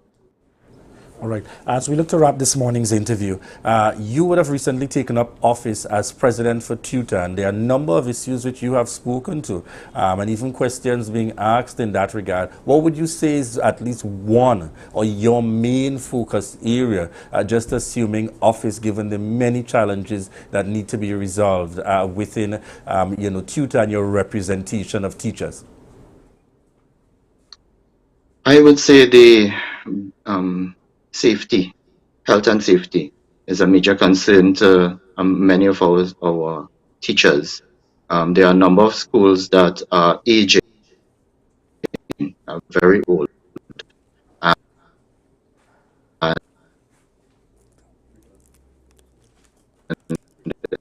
there are a number of incidents of health and safety breaches of our. We realize that it's not that it's we want to shut down schools. We want to work with the authorities. Let us identify. Let us have a proper remediation and look at schools that need to be built as quickly as possible. Within the confines, I know the economic situations and what we are facing, but that does not mean that we cannot do something to help our those aging schools and to prevent some of the accidents that may happen. And that is one major area in terms of health and safety and terms of conditions. And we're focusing on salary negotiations as well too, and that is a major issue as well too, because we are in the special tribunal of the industrial court, and we are focusing on getting the best salary. So that's a major one as well too. Just yesterday we had our general council, and I can say to our teachers that we have retained the services of Mr. H.R. Ian Roach and Mr. Bullock to represent us in the special tribunal. So that is taking up a lot of our attention at that time. But apart from that, it is the health and safety. Well, thank you so much. And certainly we will make arrangements to have you back with us, because we recognize this morning that there are several issues that we'd love to get your take on as it pertains to the teachers in Trinidad and Tobago, and of course their safety, health and safety, and other issues. So thank you so much, Mr. Lumpkin, for being on the program with us this morning. Thank you Yes, very Julian. much indeed. It really just speaks to a number of happenings within the space for tutor, and really looking for solutions at the end of the day, because I think it's really difficult for teachers to stand aside. It's difficult for teachers not to try to intervene, and as I have some of my colleagues say, it's difficult for them not to put themselves at risk to try to regain some control in this space. Ultimately, for those teachers, that it's not just about the job and dollars and cents. You're thinking about, oh my God, how do I bring back my students to some sense of control and so on, and naturally they put themselves at risk. And this morning I want to say shout out and highlight our teachers out there, especially those teachers who are really making that genuine effort. Let me put it this way, not the waste of time ones that are there for the money and not studying our children in a serious way. And those are few. More time. Yeah, and those are few in the system, but I want to highlight the majority of our teachers that are genuinely seeking to make a difference in the lives of our children, recognizing that this is not, in fact, I say teachers are not even paid well enough for the job that they do. So really, this is a commitment and a dedication to helping our students to grow and to develop in the right direction. I know time is of the essence, and I see Mr. Director saying wrap up, but very quickly, even as you're on that note, I see several teachers coming into our business, Julian, to get things done for their students in the classroom, out of pocket. Out of pocket. Out of pocket. And I'm saying, where is the PTA? Where is the division? Where is the ministry in all of this? You cannot have learning without, there must be some investment. There must be some investment. One teacher came in to have some eyelets or grommets put on some shoes, cardboard shoes that she made to teach the children to lace their shoes. She is an infant teacher. Because of the pandemic, those children would have come from preschool online learning, not having learned how to tie, listen to this, how to tie their shoelaces. So it's now her responsibility as the infant teacher to teach them to tie their shoelaces. So she's coming. Each side, Julian, has 8 holes, 4 and 4, each side, okay? So she now has to try to put eyelets or grommets on each of the pair of shoes. Each one is about $2 to $3, and she wants to do this for 18 students. Yeah, and it's coming from her pocket. Definitely. Really, I'm a cool down now. We're going to leave it kudos there. And shout outs to our teachers. But we're not done yet for the morning, folks. We're going to be continuing the discussion with Simone's Cruikshank. And this we're going to be chatting 60 and Loving It birthday celebration at the Shore Park Food Hub. Who's celebrating? We're going to find out more all right. when we come back. We want to remind you, this is your opportunity to share the live, share the live, share the live.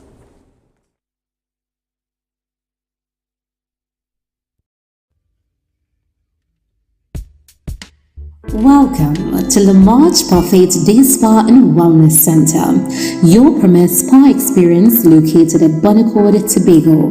Visit us today for facials, cellulite treatments, body contours, body treatments, pedicures, manicures, and much more. We have gift cards for all occasions and corporate events.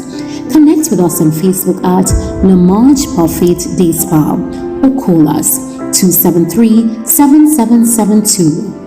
The best place to stay in Tobago is at Thorns Place with rates starting as low as 200 TT. Call or WhatsApp 745-7306 or 682-8676. We are located uptown Scarborough, 5 minutes away from the port. Remember, at Thorns Place, our aim is to make your stay safe and affordable.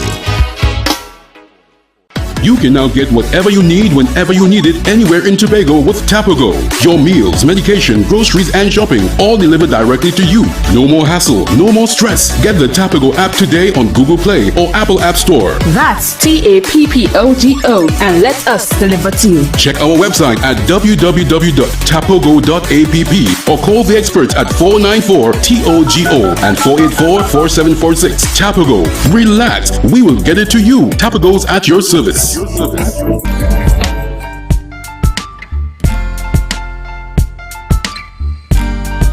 a smile on your face when you're moving from place to place. Good morning, good morning, morning, good morning.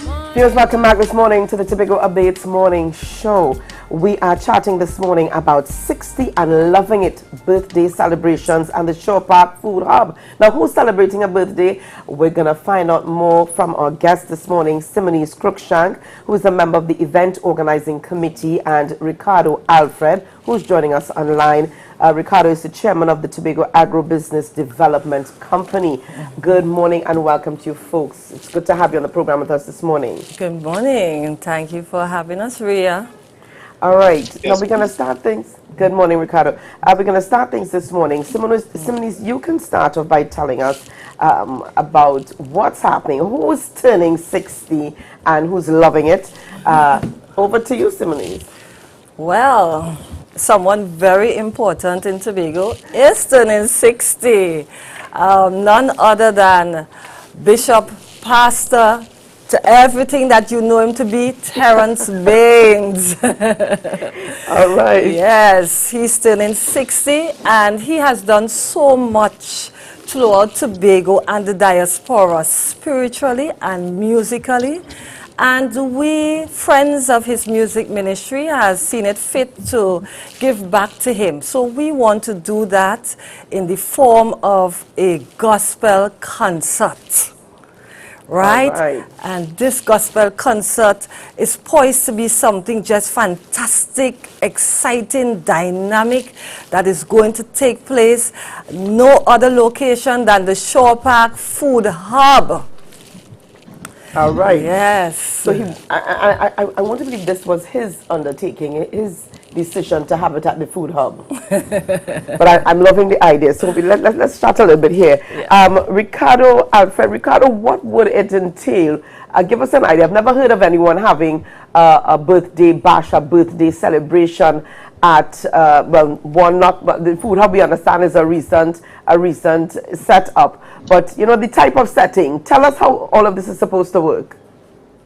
Right, so first we have to understand what the food hub is. So the food hub is a place where you can get all of your natural food, local food, right here in one space in Tobago. We also have a stage where you can have light entertainment while people sit and eat. There is going to be some screens put up very shortly by the end of this week, where people can come there, they can watch their local football game. Now that we have World Cup there, we have some championship games coming up very soon, and then you can have the cricket.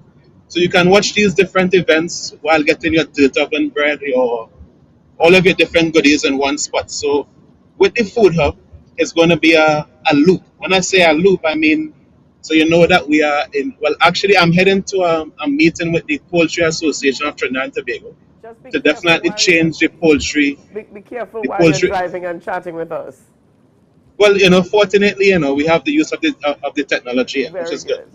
So we have this meeting will definitely assist the poultry industry in Tobago. So whereas we will buy back the the chicken from the person, which can now be sold to the same vendors at the food hub. So it's a whole loop actually where it will benefit the people of Tobago, and the food hub is just one part of the bigger picture. I Really. perceive So that you're going to have the to have a few more tents added for seating. All right, because I know that there's a seating arrangement at the food hub with all of these new initiatives, with having screens put up and stuff. You're going to have that installed very soon. Now, all of this is happening on. Simone, tell us when is all of this happening with regards the birthday bash, the birthday celebration? Well, this is happening on Saturday, the 19th of November. Yes, people save the date, Saturday, the 19th of November. And we want to celebrate Pastor Baines in a threefold. We are celebrating him in terms of the man, his mission, and his ministry. Right? So for this gospel concert, we are bringing out some big name acts that will be headlining this gospel concert. Straight out of Kingston, Jamaica, we have Stitchy, a well-known gospel reggae artist, right? Stitchy, and yes, we have the flyer up there. And we also have Sean Daniel, who will be coming from Trinidad, very popular, singing fantastic, dynamic songs. Songs to make you get up out of your feet and dance. And we also have some local lineup, persons who would have been inspired and who have been impacted by Pastor Baines. He would have mentored them either musically or spiritually. And we want to bring these persons out to just share a wonderful evening with Pastor Baines. So we will have Positive, Trisha Sobers, Chantel Lindsay, Creed, Keon Baptiste, and we have here for the pan lovers, Melody of Praise Steel Orchestra. DJ Polo, who is known to most of us, will also be there. We have so many things. We also have a special guest artist, so we can't give away everything. This will be a special guest artist to surprise our pastor, right? But I want to say here why I want everyone to come out. The concert will be free. There's no charge. Bring your family out, celebrate with us, enjoy the food hub, right? So many things will be happening there. There will be food on sale. Bushmeat lovers, we are encouraging you all to come out. Come out, because we will be having things like tattoo, iguana, agouti, right? And other delicacies such as rabbit and crab. And we have the traditional fish, chicken, and pork. And there are dirt ovens at the food hub, so there will be baking of bread from dirt oven that you can purchase right on spot, hot. You can eat it one time, or you can just take it home, right? Then there will be so many other things happening there. So it's not just concert, come out, eat, be treated, enjoy the ambience, enjoy yourself. Make it a family affair. Enjoy yourself, come celebrate with friends of Pastor Baines' music ministry and the man himself, Bishop Terrence Baines. Thank you so much, Testimonies. Now, Ricardo, I'm glad that you're still with us. I want you to tell our viewers this morning, with regards to the food hub, where it's heading, and why it's an opportunity, how much so it's an opportunity for Tobagonians to get involved in this food hub. Right. So what is happening is that this is definitely a win for the agro-processors, the people who are involved in different types of delicacies that could better assist persons, and from the bigger picture, it is definitely for the people who are at the hotel, so they could see, some of the guests could come and see the use of a dirt oven bread. When the cruise ship come in, you can have all of the local food from Tobago in one defined spot where people can showcase and give the agricultures a space really to showcase all of their different products. What the food hub would also provide is also a space for let's just say there's a space that someone needs for a big venue, right? You can have the car park on the outside, set up your stage. There will be vending in that area. We have toilets facility. We have a dress room for guests, and we also have secure parking. Right? We can actually provide all of this service. So the idea, for those who want to be involved in that aspect of it in terms of promotions, they will definitely see the bigger picture. There'll be no need to rent a generator. There's no need to rent any toilets. It's one spot. There's no need for no multiple tents for vending and that stuff. You already have that space allocated there. These are all part of the income generation drive, to generate some revenue for the company and to better assist the beginners in a more streamlined space, really. All right. I want to thank you guys for being on the program with us, and certainly it's an opportunity. I don't know, maybe you could look, viewers, you could look at having your birthday there sometime in the future. But it's an excellent space to have a lime. This is where you go to chill out after work on a weekend. And if I'm not mistaken, the food hub is open from Thursday to Sunday from 10 a.m. to 10 p.m. to 10 p.m. All right, 6 Ricardo, p.m. is that correct? Yes, that's correct. That's correct. So eventually we will get to the everyday, but we just want to build the hype some more first. Okay. 6 p.m. is the date, it's the time for the event. 6 p.m. people come on out and have a great time. Saturday the 19th, make it a date. All right, thank you. Thank you, guys. Thank you so much for being on the program. Thank you so much for being with us this morning. Simonies, Cruikshank, and Ricardo Alfred. Viewers, we're going to leave it there for today, but certainly the 19th is the date to look forward to. All right, 19th of November, 6 p.m. So special guest artists, and there's some surprises that Simonies did not mention, but we can't sell out everything. But we want to thank you for joining us today and this week. And on behalf of Julian and myself, we say have a great weekend, Tobago. And we've got GMT coming up. You can't forget GMT. GMT is coming up. But we here at the Updates Morning Show, we're going to see you guys next week, Monday. But it's over to Tobago Notes and GMT. Have a great one, Tobago. Bye-bye.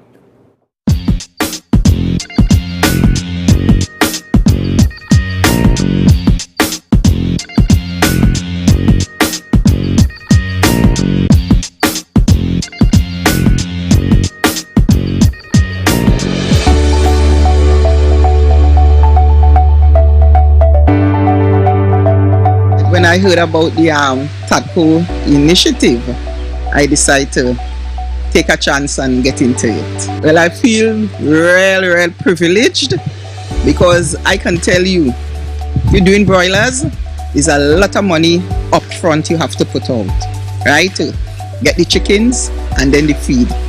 Because the feed is almost $300 a bag, right?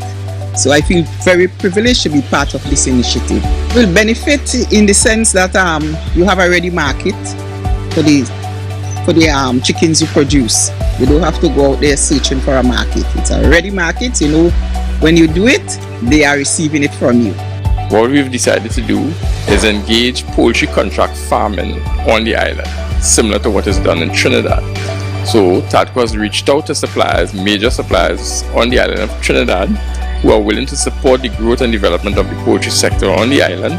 We're going to bring an international standard, which is what is practiced in Trinidad, to this sector here on the island.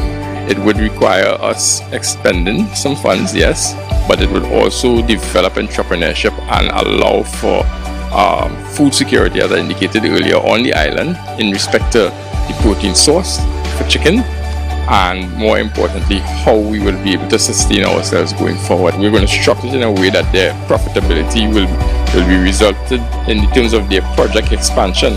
So if you start off with us, yesterday we started off with 100 birds for the farmers who we have given it. But if you start off and you can do 1,000 birds, and next year or the next 18 months you can then expand your project to obtain another 1,000 birds, there's some development in the sector in our minds. TADCO itself has already embarked on a program for learning on how to do pen management, how to ensure the success for the farmers as it relates to when we give them these birds and this feed, they will be provided with all the necessary information to ensure their success. 250,000 chickens per month Yeah, so so you see how much money you're making there, and you have a guaranteed market. Tadco buying back the chickens from you, and we're trying to encourage local chicken, not the foreign chicken, right? We know all the chemicals and all these things, how it impacts women like me, right? So we're trying to encourage the local chicken. So we want to thank you for participating in this initiative.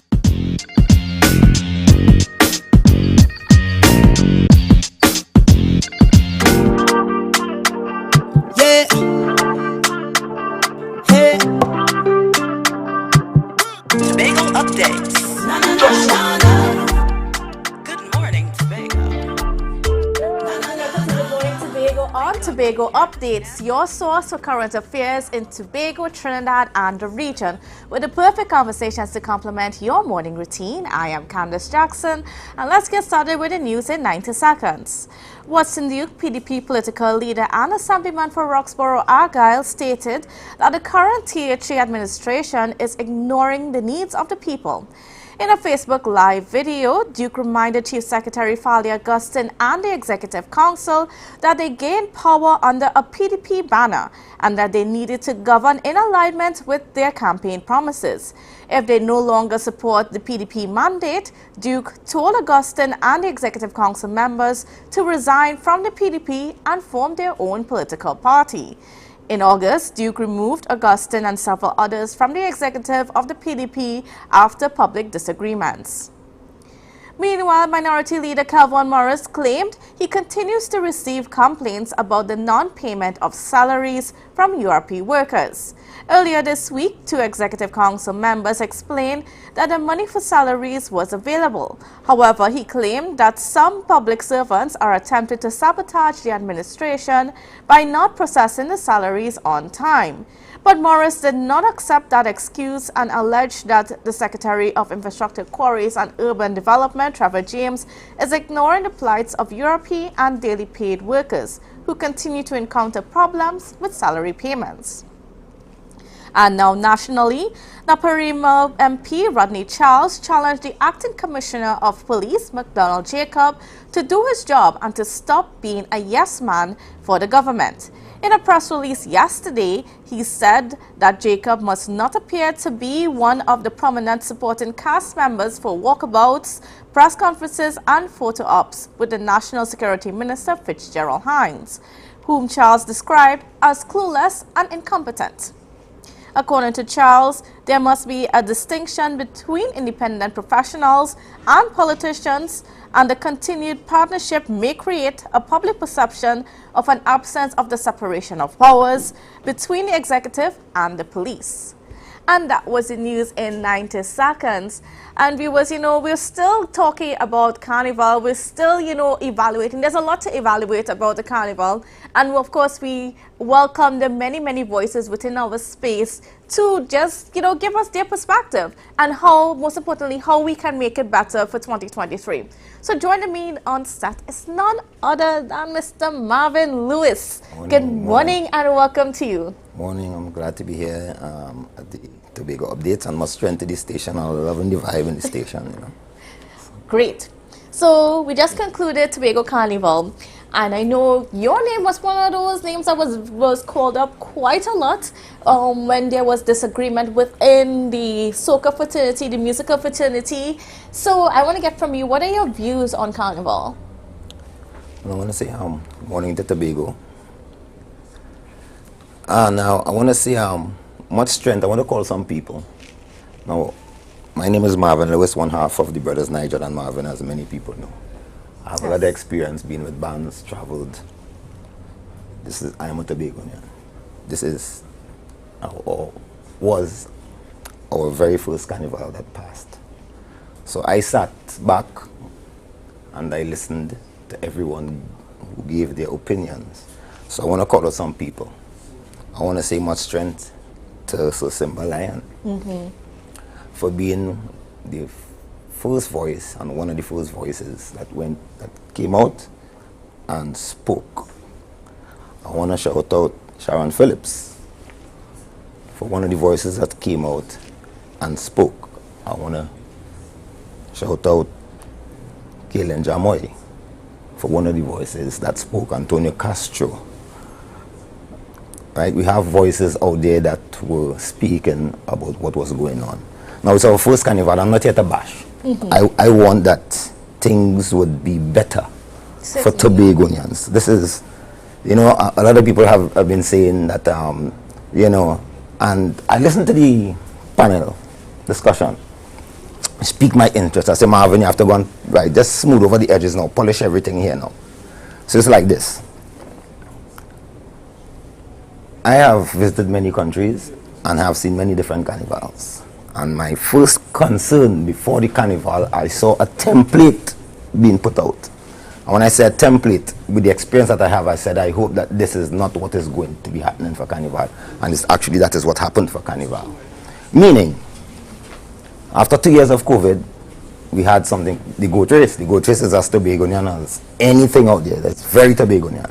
I thought that we had an opportunity with the involvement of the THA, with the marketing trust that they put forward, to expose our Tobago artists on that show. I was disappointed that the headliners would have been Jelano from Trinidad and Voice. Headliners. And I saw the template continue all the way up to Carnival. Now I heard that they said that the Carnival was a success. Maybe it was, but a success for who? Because for me as an artist who have seen so many different carnivals, Tobagonians were left out of this carnival, and I don't even mean the artists alone. I don't mean the band, the mass people alone. I don't mean the juniors alone. And I'm not talking about a little competition on here. You know, and much love to Mr. Saul, one of our budding stars in Tobago, young Saul, right? Calypso was left out. Carnival is culture, Carnival is mass, Carnival is pan, Carnival is music, Carnival is us. If you're looking to sell something to the world, for the first time, you are looking to sell yourself. Carnival is also an economic earner for your country. Yes. So people come in and what they see, they say, right, we're coming again the next time. We went to Grenada, yes, to sell Tobago to Grenada. Where was Marvin? No, isn't that? I'm not just trying to toot my horn, but you're looking at my experience, you're looking at we won Road March, you're looking at we had Follow the Leader, what sold. Nigel told me, to date, over 1 million copies have been sold to date, because it started at 225, which I have my silver plaque from the record company. Yes. Then it went to gold, right? We don't care about these things. And my takeaway from the carnival was I wasn't seeing the people that I hope that would be involved. There were so many people out there that gave of themselves, and I would have been looking for these creatives or these professionals to be involved where we can start to build our industry or build our carnival. So I missed the people like Michael Skeet, Tone Tower. When I heard allegedly, because you know, I mean, allegedly that the teacher gave a producer from Trinidad who I know quite well money to do a rhythm, put some Trinidadians in it, put about 5 Tobagonians in it. And let me tell you something, I will never bash my Tobago artists. I am a Tobagonian. I want everybody to do well, but we have to do it properly. Where are the people? Where are the Len Phillips of the world? Where are all these people? Where was Calypso Rose this year? Right? To me, we did an events-based carnival, which is you're doing events, so it's party. But where was the culture in it? Where was the people that could come and sit at the side of the road and sell a corn or sell a corn soup? There was no involvement. To me, it was passionless in terms of dealing with the people. I could go further to state, Trinidad is who made me. And I'm a proud Tobagonian because I've sold Trinidad and Tobago to the world. I've been many places, and that's why I can speak on what I'm speaking on here now. Before Carnival, and I want to shout out also to Mr. Dalton Bigger Joseph, we had a project going where I started interviewing professionals in Tobago. It's the first time I'm telling you all this. And I did interviews with professionals, Kizzy and Out and Bad Band. Where was Kizzy and Out and Bad Band? And I'm not talking about 1 or 2 weeks before the carnival, you do something, you play Tobago tunes once or twice. We didn't even have a Tobago soca monarch, a Tobago road march on the road, because so many different, it's the first carnival that I've ever been to in my own country where we don't have a Tobago road march. You can't see a Tobagonian tune play on the road, X amount of time passed by this judging point, and we had judges. And for the life of me, we had Trinidad and Tobago Carnival, and Tobago used to have Carnival every year, same time as Trinidad. And we used to have things running and going mass in the road, people coming out. So what I missed? Well, hear what I missed. The people who in charge of Pan, the people who in charge of mass, the people who in charge of Calypso, right, had a right to be on a head board or head committee with the planning to go forward with this. I don't want this to repeat. And let me tell you our next disrespect. Now, to be Trinidadians, they respect Marvin Lewis because they know Nigel and Marvin Lewis out there. They know when we were at Roy Cape, they probably would have never been a Blacks if Nigel and I had never brought Roy Cape All-Stars into the party. I'm not speaking arrogantly because I am speaking passionately for my country. The only way we can build ourselves is to sell ourselves. How, for the life of me, allegedly again, because I'm not even sure, who was the ambassador, the brand ambassador for Tobago? Was it Voice? Where is Voice from? How in the life of me you could tell me you're gonna, and I love Voice. Everyone loves Voice. But you're saying Tobago Carnival, but what we are saying, the people who live here, you remember we live here. We live here. We went through certain things with the previous administration. And it's like, I don't know, it's like I've seen the same repeat. So then if you have people in positions of power who was there before and the same thing happening, get rid of them. That is my take on it. Okay. Now, I mean, when you look at how Carnival played out and the plans that they had, now we saw that they opened up the space for people to come. So we had a lot of events and a lot of Trinidadian promoters and so on. You know, they were here, right? Now, as we're hearing all these complaints from many voices within the creative sector in Tobago, especially those ones that are the stalwarts, I would say, of Carnival in Tobago, whether it's Pan, Soca, Calypso, Mass, whatever the case may be. Now, what are the chances of you guys, putting something together so that for the next Carnival, you can ensure that Tobago's culture is perfectly on display? Glad you asked that question, because that was the next point I was going to come to, because I'm listening to the panel and I'm listening when they was beating up on my boy, so Simba. They really beat up on him. Yeah. But say all kind of things. Who is he? Where's this? Where's that? Well, Ice Marvin, tell me that. Tell me that. I come to prop him up now. I come to prop up all the artists, all the Tobago artists. I love my Tobago people. And let me tell you what it is we have to do, what we were supposed to do. Now let me tell you this. When you're starting something from scratch, you need a bit of bias. You know what is with bias? I live in Barbados for 3.5 years. A bit of bias is this. There was a time when Trinidad and Tobago, any one of us could have go Barbados and we're kings there. We get the work first because it's Trinidad and Tobago we come from, Soca land. But when Barbados started to build their brand, I lived there and I had much more power than now. Much more respect now. I don't respect for my Tobago people. Charity begins at home, but not here. When the Trinidadians came up for this carnival and I was on shows with them and people would have seen me out there doing my thing, I am not tooting my horn. I know how to perform and I know how to mash up the place. That is what we do. I did it from in Trinidad and I sold it to the world as a proud Tobagonian. And you have many Tobagonians do one Stuart. I could call on and on people who just push on the wayside, but yet they're big in the world. So what it is, why it is that we don't love ourselves, what is wrong with enriching your own persons? Because let me tell you, the kind of disparity in again, I'm Marvin Lewis, I'm going to be privy to many things and I'm not going to come and talk certain things because everything is going to be allegedly. But if you put me on a show and I get something like $5,000 or $2,500 and you're paying that man 22 and 25 per show because he from down so and because he from down so, but when he come up and he see me, it's X amount of respect because my name is Marvin Lewis in their eyes. I'm not Marvin Lewis in the eyes up here. Because then if I was Marvin Lewis in the eyes up here, I would have been in Grenada. And I would have rocked Grenada. So if I understand it correctly, you were saying that even with all your accolades, you were not respected within the space. Here in Tobago. Just as the Tobago artists who never had a national hit, I am in the same parity with them apparently. Because I live here now. And I've been living here since 2014-15. But you asked me a question and I didn't answer it. The bias that I'm talking about that we need is from the heads. Who are the heads? The heads are the THA. The heads are the radio station, the media.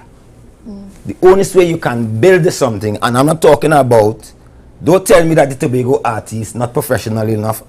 And yes, there are some of them which I take to task for not being professional. You see, I was told that I was supposed to be here for 8 o'clock. I was here at 20 to 8 to make sure, if anything, I'm prepared before I come on. So we have artists up here who tell us that when they hear a promoter tell them reach for 9, they feel they could reach 10 and 11 o'clock. I'm usually the first artist and the bigger name, and I'm usually the first one when they hear they say, I ask what time to reach for. I am there. If something is going wrong, I pick up a phone and I like to call. I like the long time version. Because everybody is just lackadaisical and take things for things. But you don't become a professional by not being professional. Certainly. Right? So the question I'm saying to the powers at be is, you must play X amount of percent of your local artists beginning from all kind of 2 and 3 months before, so it will soak into the people, and then you now start to build your people. You start to build. When you hear the Jamaicans before Sizzla, Colunge and all of them used to be coming down to Trinidad, and before nobody knew who named Sizzla. Sizzla used to be in Trinidad and I stayed singing in it because they bring the young ones to bud them. Jamaica in Barbados when I was living there, no matter what international act come in, you must have 2 acts on Barbados that have to be on the show. So you need bias. You need the radio stations to be biased to play the good music that is coming out, because there are good music that came out. But when you ask a question like the Trinidad promoters come up and this and that, yes, that is why our music cannot be played, because the Trinidad promoters is who doing the parties, and when the Trinidad promoters doing the parties, it's radio time that is for their artists. Look how much ads that we saw on the radio and TV, even with the 5 or 3 or 4 Tobago acts that was getting all the shows. I was probably getting, I see people who, I mean, I try not to be arrogant, but my name is Marvin Lewis. I do so much and thing, and people was bigger bill than me and put in prime spot and thing. I don't care wherever they put me, because wherever they put me, I mash up the place. Because I don't need somebody to tell me how. I could teach people. I can teach vocals. I sing in weddings, I sing in parties. There are artists in Tobago who are professional, just like me, who can do the job. We need for people, our own people, to believe we can do the job. We can need our people to stop giving everybody outside of our country 25 and 30 and how much money, and when you have in Tobago Carnival opening, you have a Trinidadian as the headline act again, just like as in the goat race. So nobody up here is good enough. Marvin not good enough. Prince Unique not good enough. Or the only good enough for certain things that say, well, yes, we give them a job. So then what? When you hear I give an act from Trinidad $25,000 and $30,000, and whoever get how much thousand, and again I'm privy to much more, I'm not going to say it. But when you do that, you are enriching them there and their community. You are leaving your Tobago community and your Tobago people in what? How can we know when you say Tobago and you went on a platform and you say Tobago, Tobago and Tobago eccentric? I came back here. I left Tobago at 7 years old, and when I left here at 7 years old, it used to be a we people. I don't know what I come back and meet. And I certainly became bitter when I hear I was privy to certain things and I say, so wait, so why it is they're treating their own like this? So they have no respect for their own, so we're not good enough, and you're always telling us, well, go and bring your product and make sure your product up to par. That's all I keep hearing, product up to par. Stone Tower not up to par, we were up to par and good enough for any other thing. But when it was our carnival and our turn to project our people and push our people, we have lack of love, we have lack of seeing that we could create jobs for our people. When you hear enrich us, that after the carnival I could do something and say, well, boy, I could open a shop and employ somebody because of the money that I make for carnival. Carnival time is the time when you hear artists make the most money and look forward to making the most money. What did Tobago acts make? Which budding act did they create? Carnivals create stars. Now, I mean, we have to also look at 2023. Yes. Now, with all those things that are in mind, how are you viewing 2023? Whether it's the National Carnival or the Tobago Carnival, how are you viewing that? What are your expectations? Well, I can tell you, Tobago updates, that Nigel and I have already started recording. So Nigel and Marvin will be back on the national scene for 2023. So I will also be releasing one song today. Yes. One song today. It's a surprise I didn't plan on, but you know, like I said, I came into the studio this morning and I was kind of like, I'm a vibes person, yeah? And the vibes of the studio just like, you know, was just so powerful and nice. And I said, you know what, I'll have to release this song today. Again, I am not here to bash anybody, because I want all of us to be able to work together. I am asking, I am pleading, I am begging the powers that be and Tobagonians by at large, because we just simply love to talk bad about ourselves and each other. We cannot go forward if we keep doing this. We have professionals that leave here and go and do head of things in other places. Why it is that we think that we can have the same people from home here? Why can't we enrich ourselves with the people that can do the job? We have people that could do the job. All we need is the marketing and the push. And I'm saying we collectively, because I'm marvelous, I have my name. I could go down to Trinidad, port a song, and I could be working again. But this is not about me, because I see somewhere. Where was Fashion Police? I could call so much. Where was all of these artists that were supposed to be in the carnival? I mean, trust me, if you're hurt, I'm so hurt when I heard how much money that they're giving away. So we don't want to build a house. We don't want to buy a car. We don't want to create budding stars for tomorrow. It starts with, it's not, you do the study and you make the money now. You do something, you put in the money today, and sometimes 2-3 years down the road, you see the fruition of what you put in, because you are creating an industry. Where's the Andy Wilsons of the world in the studio? Where's all of these people? I can call so much different people, because I have touched across the board Tobago, the people, the professionals, the creatives. We could have been involved in this carnival. It was supposed to be about us. Right. All right. Now, unfortunately, we are out of time. Yes. But we don't want to go before playing your song, launching your song. This is the first time the public is hearing it? First time. I mean, I did a song many years ago. But again, I don't do songs for seasons. I do songs on the rest of them. Right. And it has a very, very timely name, I should say. It says Pray. Because we all need prayer. We all need goodness. And I wrote this song based on, like I said, many years ago, and it's so relevant today. I did it at Isaac Blackman's studio in Trinidad many years ago. And I came back over to Tobago, and I just had it there. And I said, I'm going to release this when it's time, and I think it's time now based on what's happening in the world. And again, look out for Nigel and Marvin in 2023. Definitely. We have some nice stuff coming. Right? I'm certainly looking forward for it. And so I know the viewers are, yeah. So the name of this track is called Pray. I want you to take a good listen, and to all my fellow artists and all my fellow creatives and all Tobagonians out there, Marvin Lewis loves you. All we are asking is for you all to love yourselves the same way, and everyone to just love is the key. All right, viewers.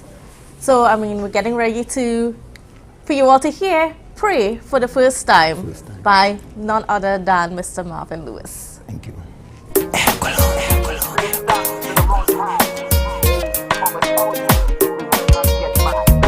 Hear me now. I wake up one morning, lying on my bed, and just so issues start going wrong in my head. I don't know how it happened. I thought it was a dream. 3:30 in the AM. Innocent people dying, hunger in our families, and real mommies crying. When I think of all these things that happen every day, you had to go on your knees and just start to pray. Let's pray every day. Chant a psalm, I say. I said to keep the devil away. Come on, you've got to pray every day. Go on your knees, I say. I said to keep the devil away. Why? My people have to suffer. My people have to cry. Problems are thinking about this and about that. The country in a mess and still nobody gives a damn. Demons on the streets in any kind of form. Unemployment, frustration, corruption is a norm. I don't know how I was feeling. My mind was really reeling with the stealing, the fighting, and the woman killing. When I think of all them things that happen every day, you have to go on your knees and just start to pray. Let's pray.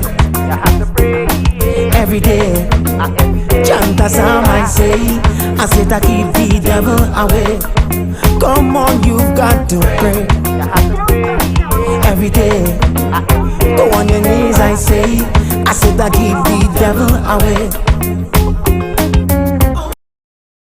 Why? My people have to suffer. My people have to cry. See seriously now. We have to understand, use the power that's within. If you're ever in a jam, jealousy and hate, remove it from your heart and give love instead. It's a good way to start. Yeah, stay up, stand up, together we'll unite. But remember, keep the faith, respect your brother man. When you think of all them things that happening every day, you have to go on your knees and say, and just start to pray. Let's pray every day. I say, keep the devil away. So you're moving to the song and dancing all along. The message, the music, the power of the drum. A man had a vision looking over the mountain top for peace at a table, spreading one love. I said to dance, but listen as you dance. This rap so rhythm coming direct from the heart. When you think of all them things that happening every day, you have to go on your knees, I say, and just start to pray. Let's pray. You have to pray every day. Chant as I say, I said to keep the devil away. Come on, you've got to pray. You have to pray every day. Go on your knees, I say. I said to keep the devil away. Was a while before Christmas, and all through the land, people was putting away house with very little money in hand. They was painting and cleaning and doing their chores, but I went to hunt for deals at American stores. Deals on living and dining room sets, on fridges and stoves, beds and cabinets, on washers and dryers, small appliances cheap, even TVs and stereos, prices just can't be beat. So let's Christmas together at American stores. After all, what they tell me, anything could be yours. Anything can be yours at American stores. If you see or know about a crime, report a crime safely and anonymously. Call 800-TIPS. Help stop crime. You can play your part safely and anonymously. Report a crime. Earn a reward. Call 800-TIPS. Help stop crime. Be a hero. Champion. Fearless citizen. Be a crime stopper safely and anonymously. Call 800-TIPS. Help stop crime. Tobago Glass Supplies has been a leading name for over 37 years in the glass and aluminum market in Tobago. We provide an extensive range of high-quality, innovative aluminum and glass products for commercial and residential use. Competitive prices with superior and professional services by committed employees who are guided by rigid quality standards. Tobago Glass Supplies specializes in the manufacture and installation of glass and aluminum products that are essential to today's homeowners and the business environment. We are engaged in marketing, sales, and installation of a variety of products. These ranges from windows and doors to necessities such as mirrors for homes and vehicles, designed and manufactured in-house or imported.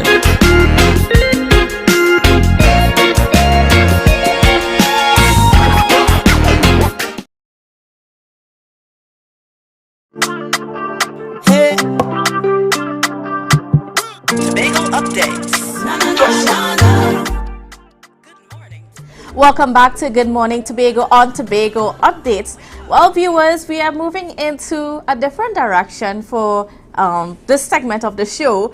But before we get started, I would just like to read a little poem for you, if I may.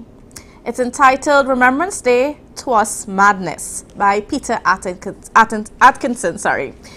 Deep in the trenches and stenches they stand, where their lives in the balance, poised in fate's hand. The front line can make courage soon disappear, with the rage of the battle and the palpable fear. Our troops line to die when the whistle is blown, to a slaughter so vile in the killing zone. What mind in command could consider it right to march men with rifles to engage such a fight, where opponents attack with such focused disdain, meet machine guns a-blazing, reap carnage insane. 'Twas a war that was numb to a phalanx of death, where the leaders perplexed suffered intake of breath. What contest seemed deemed fair would plan such a match, where a soldier on foot could cross a mud patch, to a death that was certain as bullets would slay those innocents ordered straight into harm's way. Christ, why was that ever considered to be a fair contest? 'Twas madness, and none disagreeing. Of course, viewers, we're talking about Remembrance Day in remembrance of the World War I and World War II. And now, while there's so many disagreements as to so much debate as to why we descended into two wars, the truth remains that there were a lot of men that fought and gave their lives, that were injured, that were impacted, that are still living with things like PTSD and so on. And some of those men also came from here in Tobago, and which is why every Remembrance Day we try to remember them, we try to honor them and honor the sacrifices that they made, because it wasn't an easy sacrifice. Being in war is not easy, and there is concern right now as with what's going on in Russia, between Russia and Ukraine, that we may descend into a third war. And we're hoping that that doesn't happen. We're really hoping that doesn't happen. But in the meantime, we still need to recognize the courage and the valor displayed by our men here who contributed to the war efforts. So to joining me on set is none other than Mr. Dave Elliott. And of course, he has been one of those people that has been at the forefront of making sure that our veterans are not forgotten. Good morning and welcome to you. Thank you for having here, for being here. I am the, in your poem you mentioned some of the men that would have served, fought, well we say served and died, because not only men, there are women. Certainly. There were horses and there were dogs that had serious parts to play within those wars as well. And as the PRO of the Tobago branch of the Royal Ex-Servicemen's League, what we do is that we also help support. It was formed to support those persons who would have served, both men and women. You know, recently we have been finding, or for want of a term, finding or rediscovering or realizing, so we could appreciate Tobagonians who would have served. In recent times. Yes, because I was going to say, I mean, at one point we thought that we lost all our veterans. That's correct. And then we realized there were two still alive, and then you found, I think, well, Mrs. Cook, she passed away, and Mr. Edgar. Mr. Ligor. Mr. Ligor, sorry, Mr. Ligor. He's still with us. And recently we found out that Lord Nelson was a veteran. Yes, as well, it was while he was being interviewed right here, he mentioned it, and I would have WhatsApp, I think, his managers and stuff like that, and realized that. But you know, there were many wars that were fought. There were World War I, II. There was the Falklands War. There was the Korean War. Lord Nelson at the time, he was a veteran of the Korean War. While being a citizen of the U.S., he was drafted when North and South Korea became head-to-head. The United States, the USA, they decided to support South Korea, because had North Korea won, then the next target would have been Japan, and the US was serious allies with Japan. Yes. So to avoid the domino effect, they would have participated in that war. At that time, the draft was on, and Lord Nelson at the time, he was being 18, he had to go. So that he was drafted. So while he was there, of course he had, you know, his duties to perform. And today he's a veteran. So we would have, after having realized that, we decided to honor him this year. Now the parade, the ceremony is one thing by itself. The most you might do is have him lay the wreath at the ceremony in James Park. As a matter of fact, this afternoon at 3 p.m. is the rehearsals. We have the rehearsal this afternoon at James Park at 3 p.m. The parade is on Sunday. After the parade itself, we are going to have,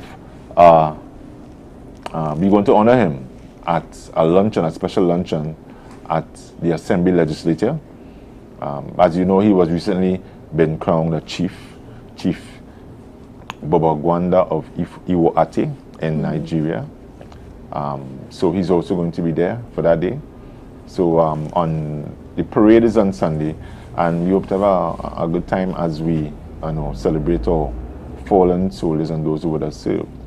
No, I mean, and of course, we're back in a time where we can have people come out and view the parade. And why is it so important that, you know, we recognize this and we take part in the parade?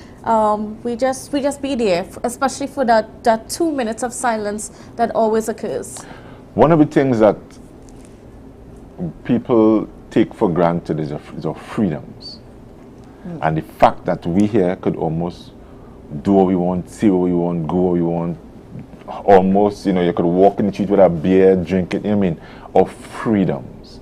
And our freedoms have been possible because of those who would have helped serve, or those who would have fought or protect our democracy and all type of things. And this is what this is part of the reason we come out to honor those who would have participated in defending our democracy, right? The parade is a short parade. It's a standing parade in comparison to Independence Day. It's a most ceremonious and solemn parade as well. It's very somber. That being the case, as you know, one of the highlights is primarily seeing the sentries on the cenotaph go to sleep, as we call it. For many years, I was a sentry. I often do commentary every year. And being on the cenotaph in that position is you need to be strong, you need to have a breakfast, you need to, because you don't want to be fainting in the sun. While standing there, you actually have folks, there's a photo of Lord Nelson and I when he had our initial meetings. You know, you stand at the you know, in this ceremonious position, you know, where we call the sentries fall asleep. And the different detachments, the chief secretary and other persons, they lay wreaths in honor of those who would have fell. This year we hope to have Lord Nelson, as this is his first time being here for something like this. He should have been in Africa all now, but because of the parade, and you know, he seems to be trending this year along. Yes. You know, so we want to take the time to honor him, and as a Tobagonian. Now, I think one of the reasons why people would ask, so how come we didn't really know about this before? I think it was like he was off our radar, as it were, because I think, you know, in the Caribbean, you know, we were pretty much under the British. So what would have happened is that we would have been looking for persons that fought him was one or two. But under our nose was Corporal Robert Alfonso Nelson, who served in the Korean War. So when we found this out and we would have contacted him and got some of his background information, he most graciously accepted to stay here. He should have left already, to be part of the ceremony in which we're going to honor him at the assembly, at the assembly legislature, with a luncheon. So both him and the other World War II veteran, Mr. de Gaulle. Mr. de Gaulle was in the RE, which is the Royal Engineers. So he was basically a tradesman, so he was doing his carpentry and that type of thing. So he was involved in more the construction of roads, bridges, buildings, and that type of thing. And he's still here today, lives in Lekoto. There we have the cenotaph. This is where we have that position, these soldiers, and back in the day, there was only four representatives. Now we have persons from different detachments, including the Air Guard and the Special Reserve, the Reserve Defense Force, and other persons actually on the cenotaph. It's one of the most ceremonious parades that we actually have. It's short but intense, very somber and solemn. So the chief secretary will not be there. I think he's still in London. Yes. So the deputy chief secretary will preside in this. After the parade, then we go to the assembly legislature, where we are going to be having a special luncheon in honor of all the veterans that would have served. But Lord Nelson will be there, and Mr. Eamon de Gaulle as the two living ones that we actually have right now. We also hearing word of another person, another Tobagonian that's alive, but in Trinidad. So we need to, you know, find him out, and he says he's from Lambo. Yes. You know? I mean, but we know that over the years, we've noticed over the years, I should say, that people have sort of lost interest in Remembrance Day. Like, would this be something that you would say as yourself? I mean, normally around this time, like, we would have more of the puppies being around school, and for those of you who may not be aware, and because the puppy has become the symbol of Remembrance Day, as it was some of the flowers that grew on the graves of the fallen soldiers back in the day. What happened is that there was a particular a surgeon, he would have observed that in an area where the battles were taking place, in one of his field tents, the field tents where they would bring somebody to operate on them, the area was drenched with blood, and a few days after, these puppies grew up, and he wrote a poem called, the name of the poem is in Flanders Field. Yes. Actually, I thought that's where I was going to read. I mean, I thought about that, but I thought about going a different route. Yeah. So. You know, in Flanders Field, and that is where the puppy actually came about. And because of its red color, I think it was decided to use this puppy to signify in remembrance of those who would have not only just fought and died, but those who would have served, because they are persons still alive today. And like I said, they are both men and they are women. There are some dogs had roles to play. There were some horses that had roles to play. And we don't often think about those animals, I should say, that took part, because they were injured, they were maimed, and you know. Some of them, apart from the fact that some horses had to carry stuff, some dogs had to go and do different. They actually had roles to perform that would aid in the effort. I mean, I'm no tree hugger, but at the same time, you know, you still want to recognize all these different components that would have come together to help actually that were part of the war effort at that time. Now, we know, like, when we've spoken to some of the veterans of past, you know, for them it was a pride. It was just a pride thing, a country pride. You're getting to represent your country, you're getting to fight for your country. And of course, that was back in the 40s, back in the early 20th century, and so on. 30s, 40s. Yeah. Right. If there is, and God forbid, if there is a third World War to break out, you know, will we see that? Do you think that valor is still, or that pride is still within our population to step forward and fight to keep our freedoms? Well, I must say that, let's say right now, there's I don't know if you want to call it the Russian war that's taking place right now between Russia and, is it Crimea? Ukraine, right? I've seen stories of persons, you know, really wanting to go and help Ukraine, defend Ukraine. But as the years go by, I mean, I believe, you know, the heart of man has become so, the Bible would say, evil and desperately wicked. You know, persons seem to be greedy, seem to be selfish, you know, and it's a good question. When it comes to serve, and that's just it. Everybody want money. People want money these days. They want money to do certain things, you know what I mean? They want money to be part of stuff in your community. So back in those times, it was for God and country, as you know, I'm a member of the Trying to be a cadet force, and our motto is for God and country. And the question is, a good question. I mean, would people be willing to come out and defend what is yours, you know? And people take for granted, like I said, their freedoms. And this is what some of these persons would have done. I remember Eamon Legault would have given you his story.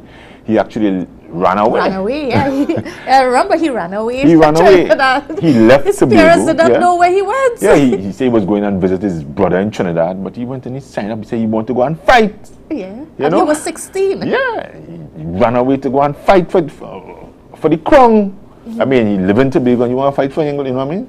So, and it's that type of thing. We don't know how persons are, if it is this what's supposed to happen. You know, so we have things like, you know, the Trying to be a cadet force, where not that we train soldiers, but we teach people discipline through military means and paramilitary means.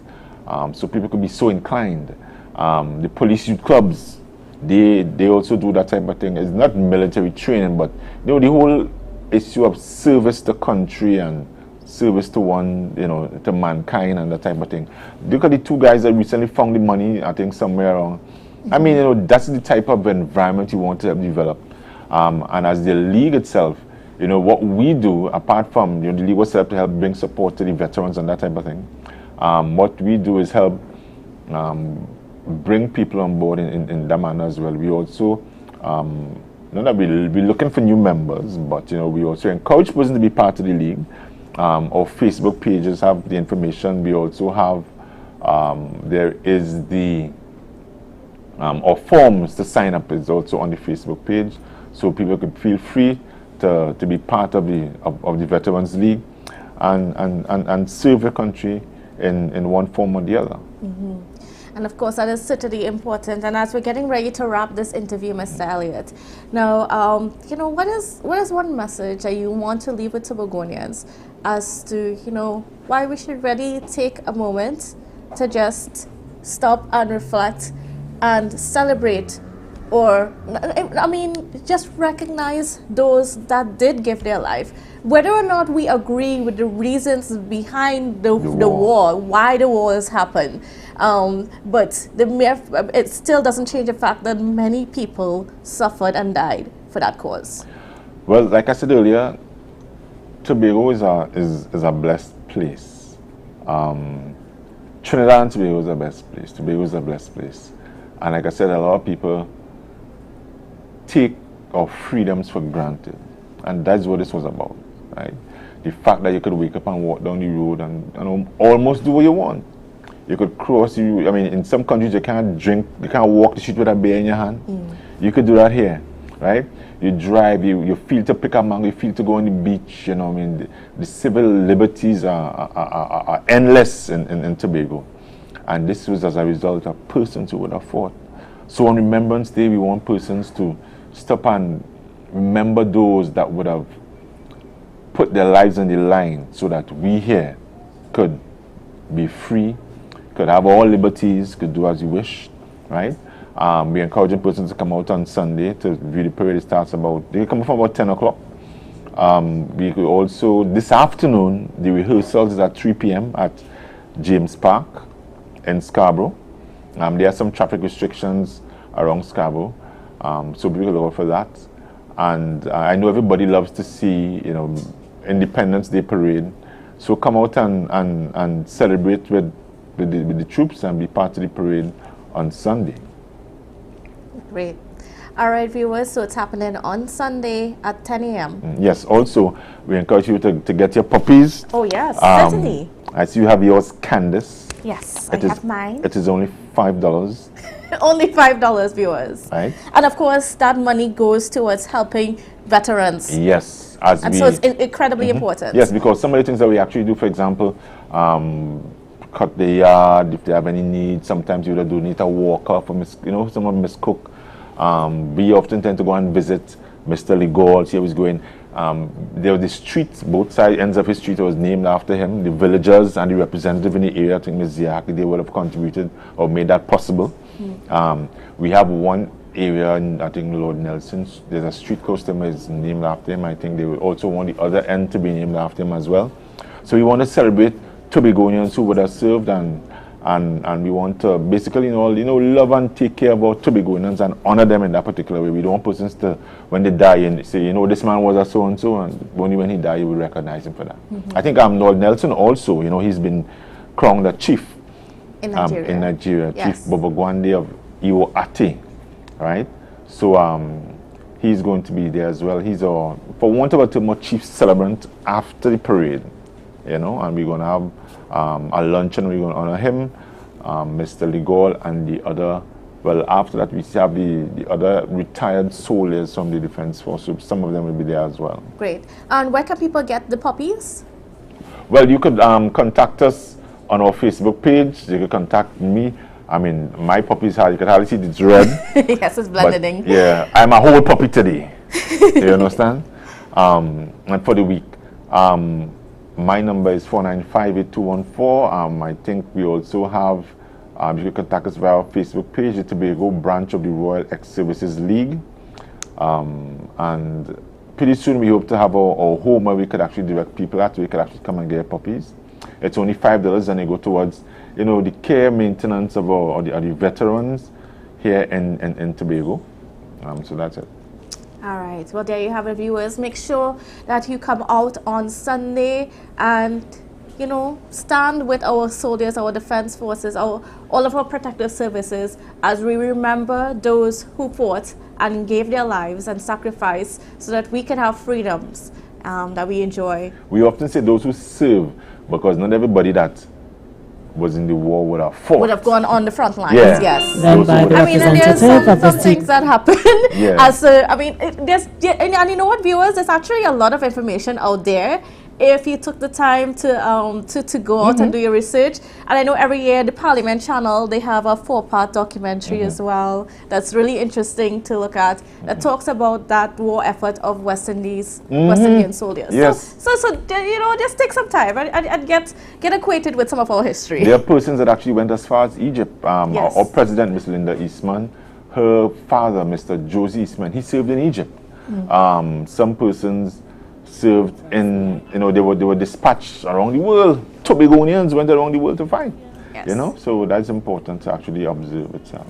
All right, well, we'll have to wrap it up right there. And viewers, yes, that information is out there. You know, you have all the information at the tips of your fingers. So you know, take some time and find out some info. And most importantly, come out on Sunday and purchase a puppy and help out the effort.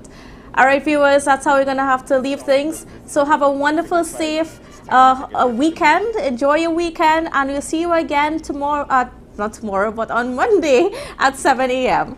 All right. It was a pleasure being with you all, and see you then. On the command of the drum would be a weekend. And then we have the national anthem. Yep. Yeah, then the anthem. After the anthem, they will get present arms, shoulder arms, and the march them off, and that's it. And it's dismissed. The parade is dismissed.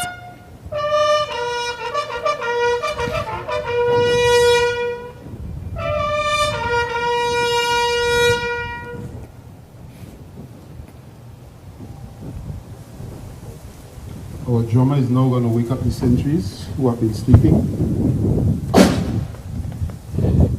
I hardly think they could sleep in that position, in this heat. So now we are going to get the national anthem at the end of this movement. National anthem.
By the two panelists from the Defense Force.